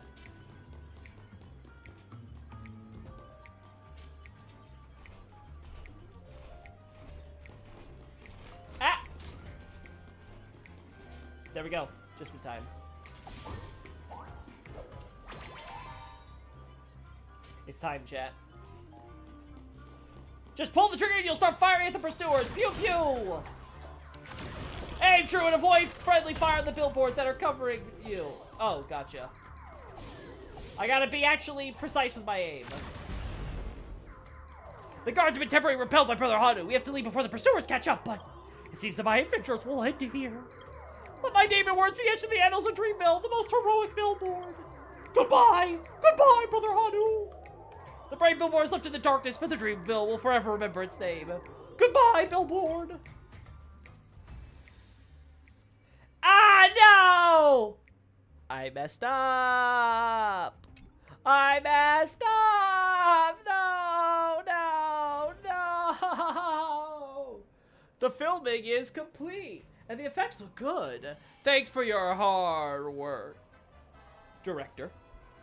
The billboard actors will stay here for a while. If you need to reshoot anything, feel free to contact me. I look forward to our next collaboration. Yeah, I'm feeling pretty alright. I'm feeling pretty alright, I-Man. But please keep it in English. Again, I want to make sure so everybody's on the same page in case stuff ever happens. I want everything kept in English. So please, just for future reference.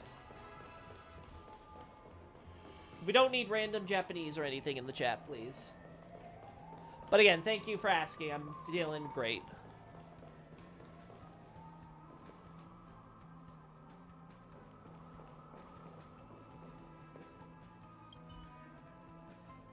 Everyone's at their marks now. You can start filming whenever you're ready. All right, we're going to do this. I'm getting those last 10 jades, chat. This is easy.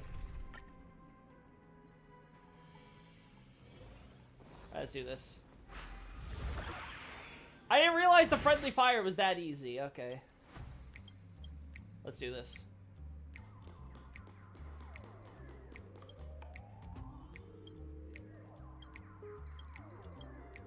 All right, we can do this. You'll never catch me alive, Copper!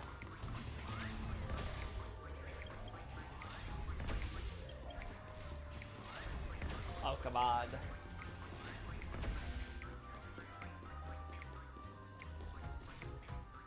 Go away, you!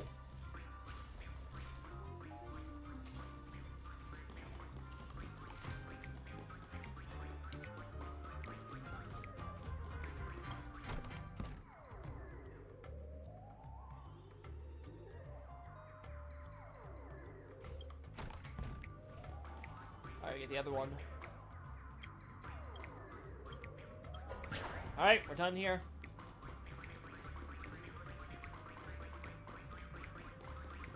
Let's collect the other 3. This one was pretty easy. Just gotta follow a snake pattern.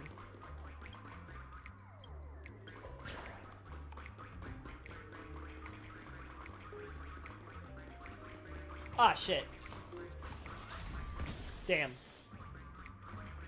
Damn. I was not expecting him to just stay looking that long. Oh my god, they're still alive. There we go.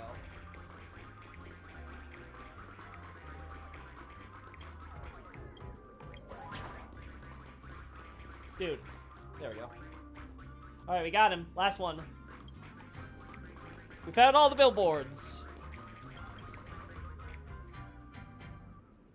Alright, we do that, then create the bridge.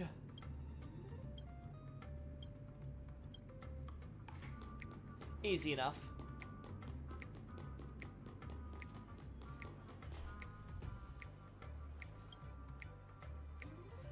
Come on. Come on. Oh, we can skip this period. There we go. I forget that we have a cutscene button, chat. You don't see anything. You don't see anything. Oh my god, move. Move! There we go. Nope, you didn't see anything.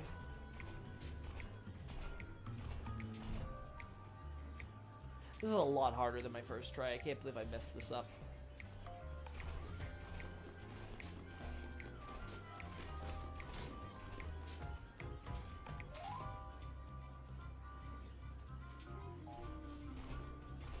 Alright, I need to make sure I get an angle.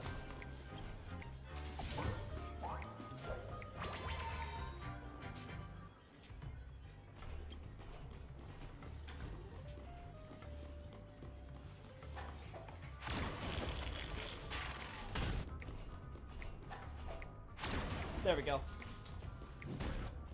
Just gotta wait for him to get in the middle. Wait till he goes the other direction. There we go. That should be far enough. Yeah! The guards are here have all retreated, all thanks to the worthy hero of the Dreamville, Brother Hanu. Thank you, we're finally free! Have fun to your heart's content, enjoy everything in Dreamville. Most importantly, shop till you drop.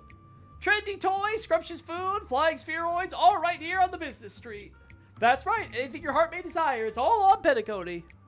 In today's Dreamville, tranquility prevails, evil can never triumph over good. Thank you, Brother Hanu! Nice. The birth of Hanu Union. Alright, so there we go. Perfect. Perfect. Coolio. Let's see. We have like 10 days, right? So that's like 100 and I can make about 1,000, 1,500. I'm very close to hitting 32,000 on my Stellar Jades. Like, yeah, after 10 days, I will definitely hit, I'll definitely hit like 38,000. So the question is, how many more Jades can I get 200 more Jades to hit 32,000 exactly before the next patch drops? That's the real question. Huh. God, I'm gonna hate having this thing for the next few months. I really will, chat. I really, really will. It's gonna bother me so badly. Okay, so I can go back to that. That's cool. Oh, we got a new light cone thing. Because we hit the 40% mark. Coolio. Nice. Cool. About the limited rewards. More of it. Oh, never mind. I'm 100% getting it. With all these jades we get from doing this stuff, yeah, 100%. Yeah. What was I even thinking? Yeah, now if I make my 150 a day, I'm 100% just yeah, okay, I just made it now. Alright, yeah, so I can just accelerate the time it takes for me to do this by doing this event and stuff. Coolio. Alright, so we're probably going to do this event for the next few days, chat. Like, that's probably what's going to be happening. I'm going to take a small break for now because I just, you know, I want to take a break from this for a sec. But yeah. I think if we do 2 more film edits and 2 more of these on another stream, I think that'll be enough. I really do. And then we do 1 more stream where we do the last 2 edits and the last 2 extra stories and commercials. That way we'll have everything done. Yeah, and I think it'll work out swell. They also have the alternate endings and stuff, which is interesting because I don't think we have to do those. Let me double check. Yeah, we know. Yeah, just as complete the classic endings. Participate in the ending of the Dream Jar Memoir Anthology 1 time. I don't know what that is, though. That could be doing the other alternate endings, then. Yeah, this is just doing the extras. So I have to do 3 extra stories, and then this is just helping with the individual commercials. Yeah, I think we could do that. So let's talk to this guy one last time, and then we'll be done. You're back! How did it feel shooting the ad? Pretty rad. I actually really enjoyed that. It did have lots of action-heavy elements, didn't it? Must have been a no big deal to you, though. Many fans look forward to Dream Joy Memoir. Let's keep up the editing. Hold on, let me take a break. All right, I'll be here waiting. Julio. Actually, let me check the screen, though. The clocky page. And there's normal awards on top. Oh, so this is where... Okay, this is where doing the other endings comes into play. I see. I see. I see. That's pretty cool. What's this recipe for? For the scare box. I don't remember what that one is. Cool new thing with our messages. I'm not going to use that one, though, probably. Yeah. Neat. I actually get a paycheck. The extras. Mr. Soda's extras. And this is the... Okay, yeah. We still have to do the special ending. Okay, good to know. That's cool. Alright, we're going to focus on doing all the classic stuff then to get the limited rewards, because those are the ones that are time sensitive. And we can worry about the getting all the other stuff, like over time later. Or I could do it off screen if it's not too much of an issue. But now, it's time for some story, because I want to finish off... I want to finish off the Brother Hanu storyline. Where is... Oh, no. It's under Penacony. Hanu's Adventure, because we still have 2 more of these, and then I want to do the last in the Hanu's Adventure quest line. Here we go, the part 3. Boom! Brother Hanu's powerful launcher blows Boss Stone away, but also ignites the fireworks stored within the mansion. The violent explosion shatters every window in town, toppling several houses. The force of the impact sends the immobile Clocky hurtling into a nearby pond, finally granting him the freedom to move once more. Tick-tock! Brother Hanu! Where are you, Brother Hanu?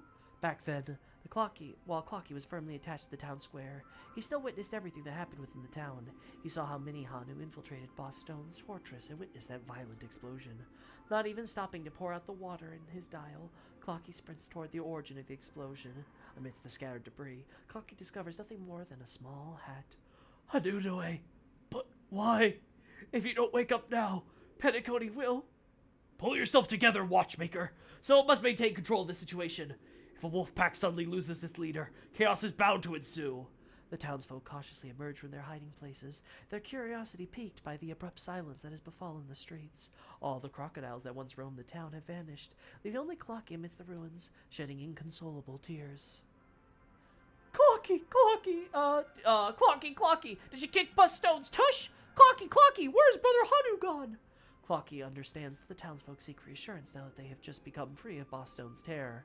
And so, this time, Clocky tells them a lie yet again. Is that true, Mr. Watchmaker? Yes, the family head, Hanue, sustained grave injuries during the previous defensive battle and will be temporarily unable to fulfill his duties. But rest assured, Hanue will continue making significant decisions for Petticone.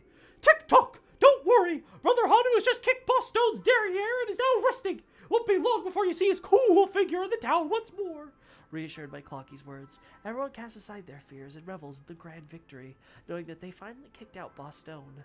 They believe the terrible big crocodile won't trouble Dreamville again anytime soon after his defeat.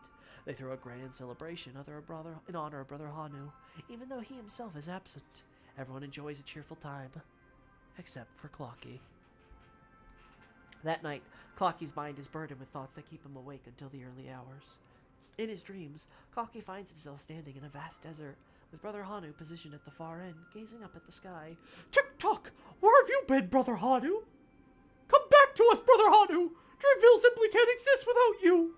In silence, Brother Hanu only watches as Clocky runs toward him, then gently removes his hat. It's beautiful here, don't you think? Yes. Is that why you don't want to wake up?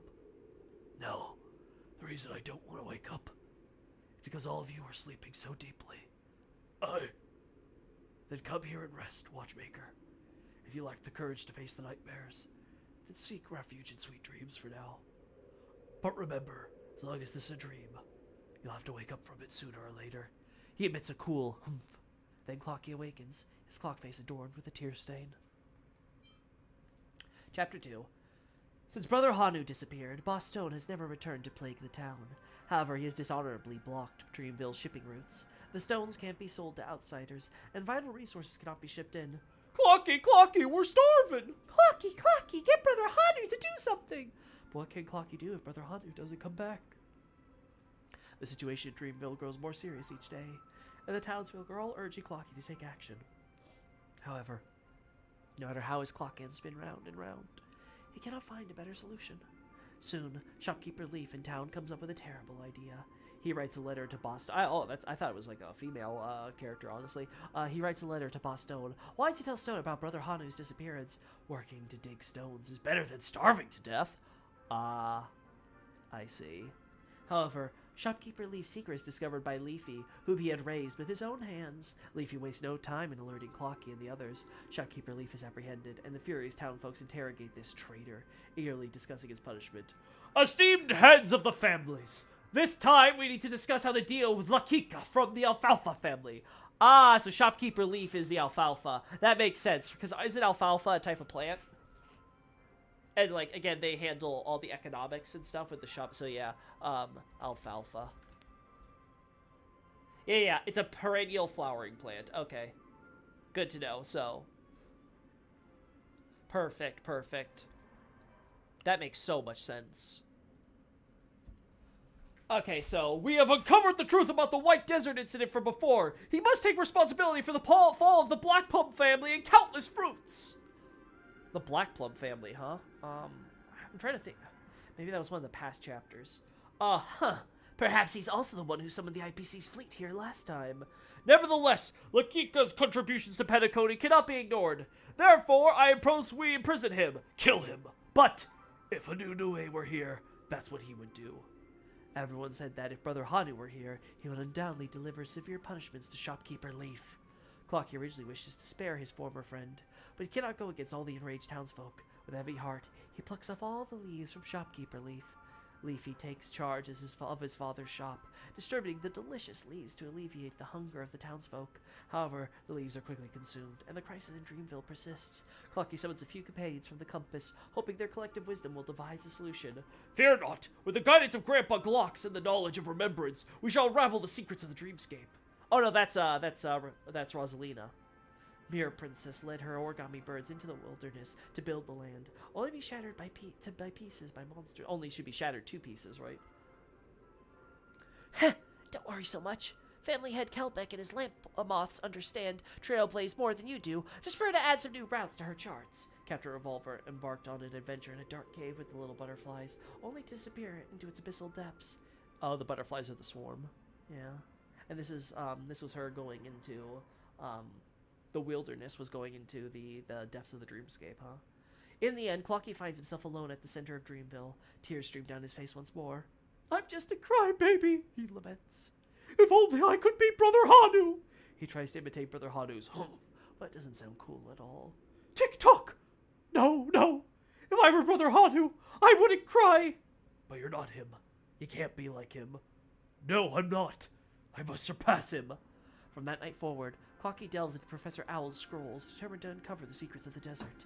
He retrieves Mirror Princess's map, seeking allies who can aid the town, and he grasps Captain Revolver's pistol and begins patrolling the town. Tick-tock! One day I'll be even cooler than you! In Dreamville's desert, which is about to be explored, a cool figure is gazing at the dedicated Clocky and emits a cool humph. A cool humph. I wonder if that's implying that Hanu might still be alive in some part of the dreamscape. Like, kind of like Misha, there's a memory zone meme of Hanunue that sort of exists out there. And, like, we may go and see it in the future in the depths. We might also get more lore on Rosalina and stuff. Because now I think about it, we really don't focus too much on her. Just that she was, like, investigating stuff in the dreamscape. They kind of put that on the back burner, though. So maybe that's going to be a future Petticone update. I wonder. Alright, now to do the quest, though.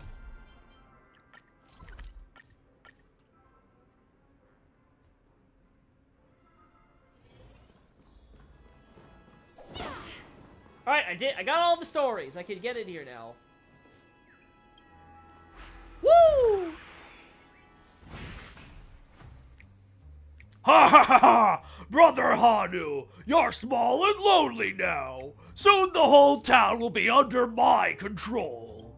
Come out now and whimper at my feet like a pathetic dog, and I'll spare your life. I'll swallow you whole. Oh, behold, my strongest buddy, the invulnerable Steely Gator. I used all the stone in my house to create it. Your feeble Hanu rocket stands no chance against its tenacity. Well, that's not good.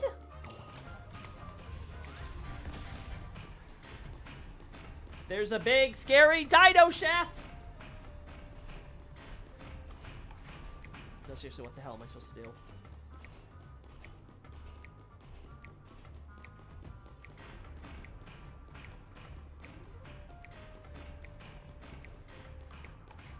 Oh, there's my rocket launcher.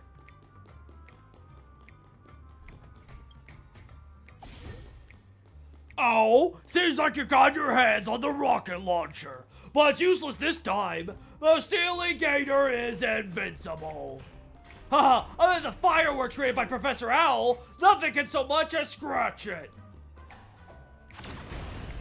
Oh dear, my Steely Gator! It's my yapping mouth that got you into trouble. Darn it, Brother Hanu! This isn't over! The Steely Gator will be back for more! Go for Steely Gator! Go bite Hanu's butt! Oh, geez. Dinner and a movie first, boss.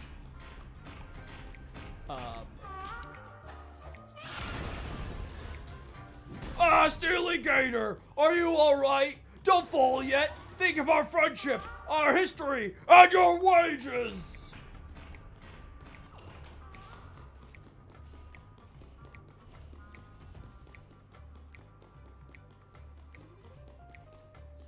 Oh, yes, this is probably the scariest. Yeah, this is probably the scariest adventure part now, because you have to deal with the boss and you have no idea what it's going to do.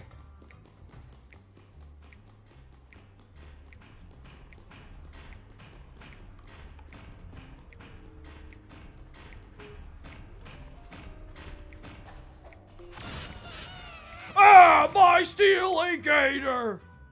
Darn you, Brother Hanu! I hope all the stones curse your name, so that you'll be small and lonely for the rest of your life. I'll never give up! I still have plenty of stones and crocodiles back at home. But you won't be able to defend this place forever! You've lost your powers and your pals! Mark my words, you're gonna lose even more! More! Oh. Dearest guest, you have completed the ending of Hanu's adventure. Even though our little brother Hanu did not return to his original form, nor is he made up with his friends, he still protected Dreamville in the end. Is that the end? Affirmative. This is the ending of Lil Brother Hanu. But please rest assured that Brother Hanu will still make appearances in the Clocky series in the future. Signal jamming detected. However, in reality, Brother Hanu isn't as fortunate. The rebellious wolf was wounded on the fringes of the stars, perishing in the wilderness of dreams, forgotten by those within the dream. Even as Clock Friend roams far and wide to inscribe his name among the ranks of the festive superstars, his story remains unheeded. Who are you? Who I am is unimportant, dear guest. I am but an ordinary person who shall remain nameless. I refuse to let heroes who deserve recognition be forgotten. Alrighty, dear guest, I won't bother you any longer. For your support, Clock Studios will present you with an ID token, Gold Limited Edition, as a token of appreciation. We wish you a pleasant dreamscape journey, and may we meet again. Huh. Yeah, there's something going on here. That could be Rosalina, could it? The crocodile enemy. Brother Hanu! Hanunue! That's nice. And then the limited token.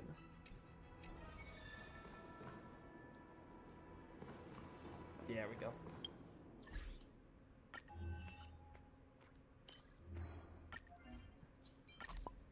You know what? I can see why Clocky might have tapped that. He definitely looks cool. I don't know though. I wouldn't think that the watchmaker was a furry. Didn't strike me as that type, but whatever. Oh, we can finish this one too. Night of Views contested. What absurd show this season for the UCC, but who would say practically? Yeah, I remember this. Yeah, 20 stellar jades. Yeah, we don't have anything new here otherwise, so. That's maxed out everything. Okay, so whatever comes out next patch is gonna be the last thing I think in our log. Cool. Gonna be just collecting the stuff for the sake of collecting them.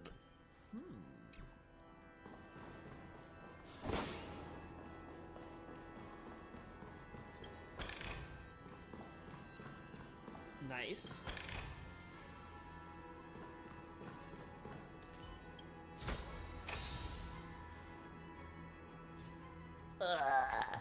It's bad. It's always bad, chat. That's always the problem. It always ends up being awful. I got so lucky on my initial pulls on all my golds with what was it, Child's Dream chests. Now I feel so, like, ugh. Now that I'm having, like, ordinary luck. There's no tangible feeling of feather. The original Origami Bird is another bizarre dimension. You can try to dive into TV for a look. Maybe you'll find the world of animations. Apparently gathering all episodes of Hanu blah blah blah. We know that. Yeah. The bird should be inside the tail of the giant. There we go.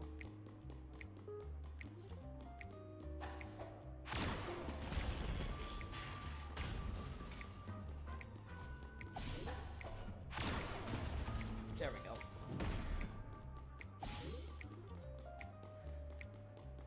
Now, as far as I'm aware,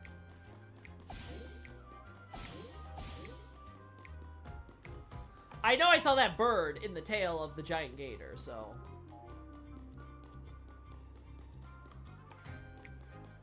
Did I kill the gator around the middle section? Maybe it's like hanging around there now? I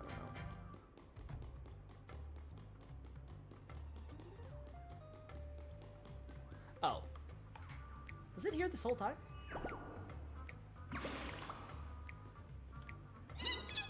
My brother, Chirp! You poor thing, Chirp! I was around when you need me the most, Chirp! Chirp! You savage! Why'd you take my mountain life? Pay me back, Chirp! Oh, so it is you. Let's add a puzzle. I might just be a dinosaur that does bad stuff, but still my dear sworn brother, Chirp! As long as it was by my side, all the birds would quake in fear once they saw me, Chirp! You think I'm scared of you just because you're Brother Hanu? I'm not scared at all! Goodbye, Chirp! Yeah, sure, buddy. You're really, really helping your case there. I think that's it. I don't think there's any more that would be here. Uh-huh. Woo!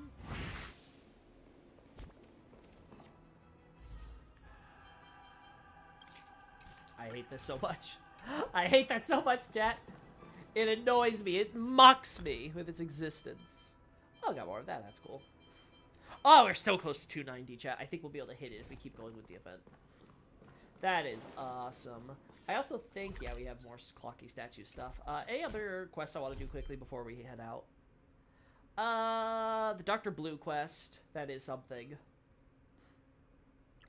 Yeah, no. I think doing, I think we should keep on focusing on the event after this. Maybe we could do that quest, like, again, when I want to do another break. But, yeah. Alright, chat. Oh, is that a stain? Yeah, sorry, Kafka. Remember to bring more next time. I'll make sure to do that, Clocky. Thanks for the free cash. Alright. I have over 7 million credits, so that's more than enough to max out Firefly. I still have to save up for Jade and stuff, but that just should be more than enough. Also, I have the... Yeah, okay. We'll do that later. How much is it going to cost to level this thing up? Not bad. Uh-huh, we can do this. Good. Nice. Coolio. We can do this. Good. Nice. Alright, it costs a little more, but we're getting there. Nice. Alright, now we're out of greens. We gotta go eat it into our blue scash. Okay. Good to know. And this is where we start running out of stuff. Okay. We get stuff from the event though, right? So I think I can craft more. Yeah, now I can craft. Okay.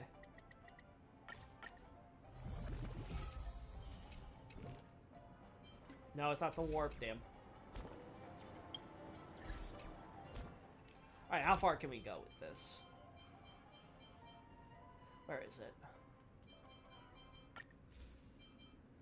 Uh-huh. There we go. Alright, not bad.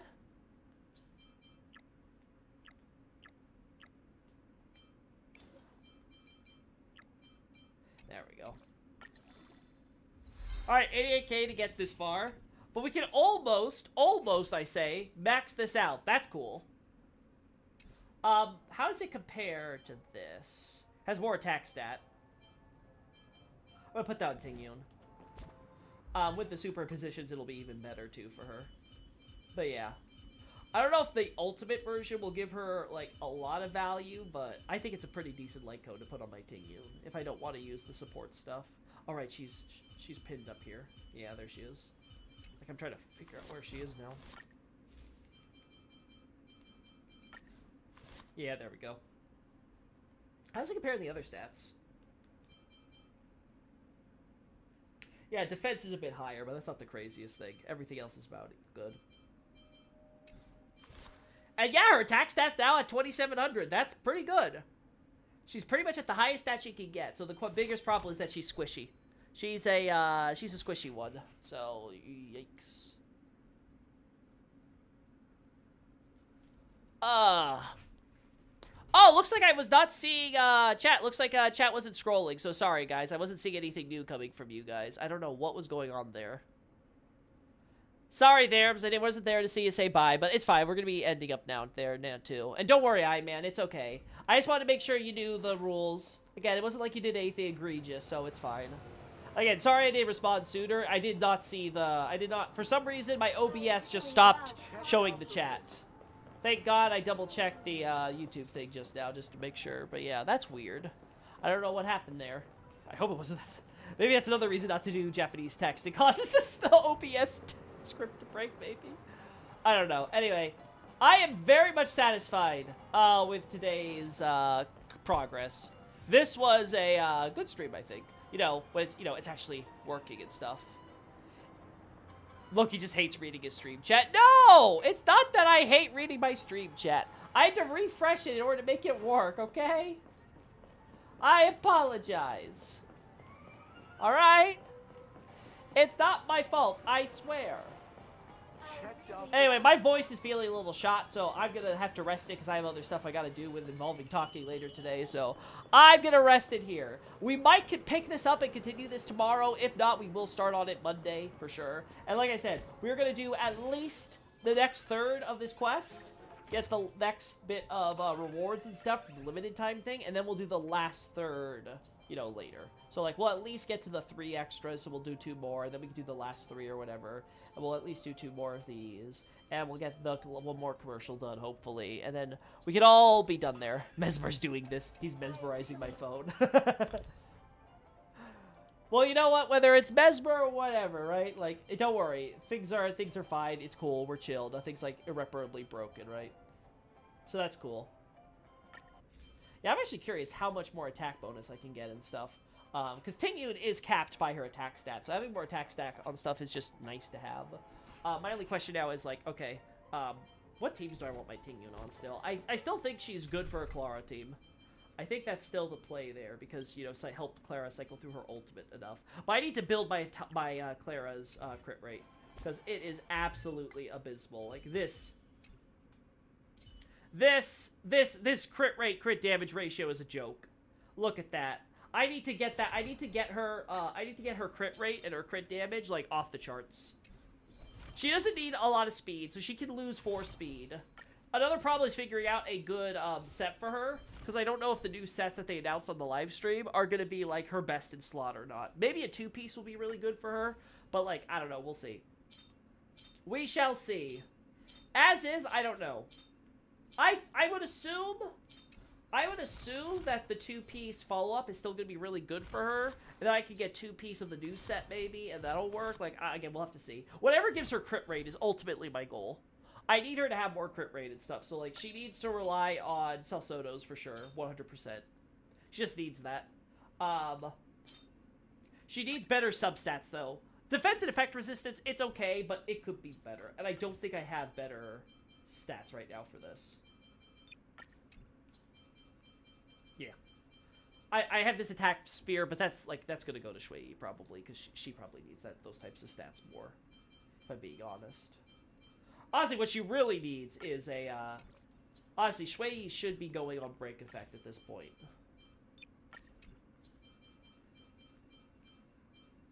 But the substats. Okay, this one has crit damage, so it's not the worst, but I wish that HP and defense, one of those were crit rate and speed instead. So yeah, we're gonna need work. Ooh, this one has attack and crit damage and break effect, so that could be really good. So maybe I'll go quick quantum damage instead. It's gonna depend. I have to check, because I know Shui is overloaded on damage stats because of her talent and stuff that converts break into damage. So, like, I have to look up, like, how much that factors in and stuff. But yeah, so Firefly is running Shui, Gallagher, and Misha. I will 100% be getting E6 on my Misha now. I'm aiming for at least an E4 on Gallagher. Where is he? Right? Obviously, E2, like, E1 is going to make him basically immune, because he already has, like, 50% effect res that I built him on. So, like, any more, and he's going to be immune to any type of crowd control, which is going to be awesome. Having his skill be able to take away debuffs and add some effect res, that's cool. Again, this is just more stats, no complaints. Extends the duration of the Besotted State by 1, for his ultimate by 1 turn. That is major. That's going to make cycling through, and keeping his healing up all the time when we're attacking, like, constant. That's going to be really nice to have. And then this one, it's okay, but it's, like, not the, like, oh god, I gotta have this. Like, it's going to be really nice, because I'm a little short of 150% break effect, right? Like, I'm a little short, but there's nothing I couldn't get better relic substats for, right? Like, I haven't even leveled up my outgoing healing piece, which admittedly doesn't have any good stats besides HP percent on it. If it had break effect, it'd be a decent piece, but, like, it's okay. This piece, again, effect res and break effect rolls are great. Crit rate, HP, they're okay, I guess. Same with this. Pretty good. I think this is a pretty cracked piece, all things considered. Okay, again, I wish it rolled into break effect. Going into a flat attack, flat HP twice, and crit rate does not help me at all. This, pretty good. for a break piece. I just wish it would not have rolled into effect hit rate at all. Like, the 3 rolls into effect hit rate hurts. So I would like to get an alternative. And this one, it's an energy regen rope. I take what I can get. On the substats, I'm just like, I have no hope in this. Getting these types of ropes is so rare as is. But yeah, so going through all that, as we can see here, I'm pretty happy with my Gallagher. I think after Firefly comes out and I max her out, I'll get Gallagher up using whatever small pieces I have, and I'll save up my my purple books for Jade. But yeah, Jade got pretty shitty 4 stars on her warp. Like, the only ones I'm kind of interested in getting are more Eidolons or Eidolons. I gotta get used to saying that. For Serval. So that way she's not just on E1. But we have maxed out Natasha, and I think the other one was like Hook or something, which I'm pretty sure I already have or whatever. Oh no, it was Asta.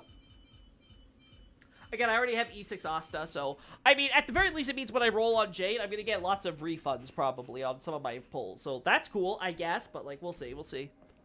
Until then, chat, that's a lot of planning for the future, but we have to get through this event first. We're probably not gonna be able to get through all the side quests and stuff, but, like, we can always go back and do those next patch after I exhaust myself on the Elden Ring DLC. So yeah, thanks for everybody for showing up. I really appreciate ya. I'm looking forward to seeing where we go here. New endgame next patch, new simulated universe stuff next patch, new story next patch. We're gonna be trying to do it all in the first 2 days before the Elden Ring DLC drops, because I will be streaming that for a week straight. So again, stay tuned for that. Later, bye-bye!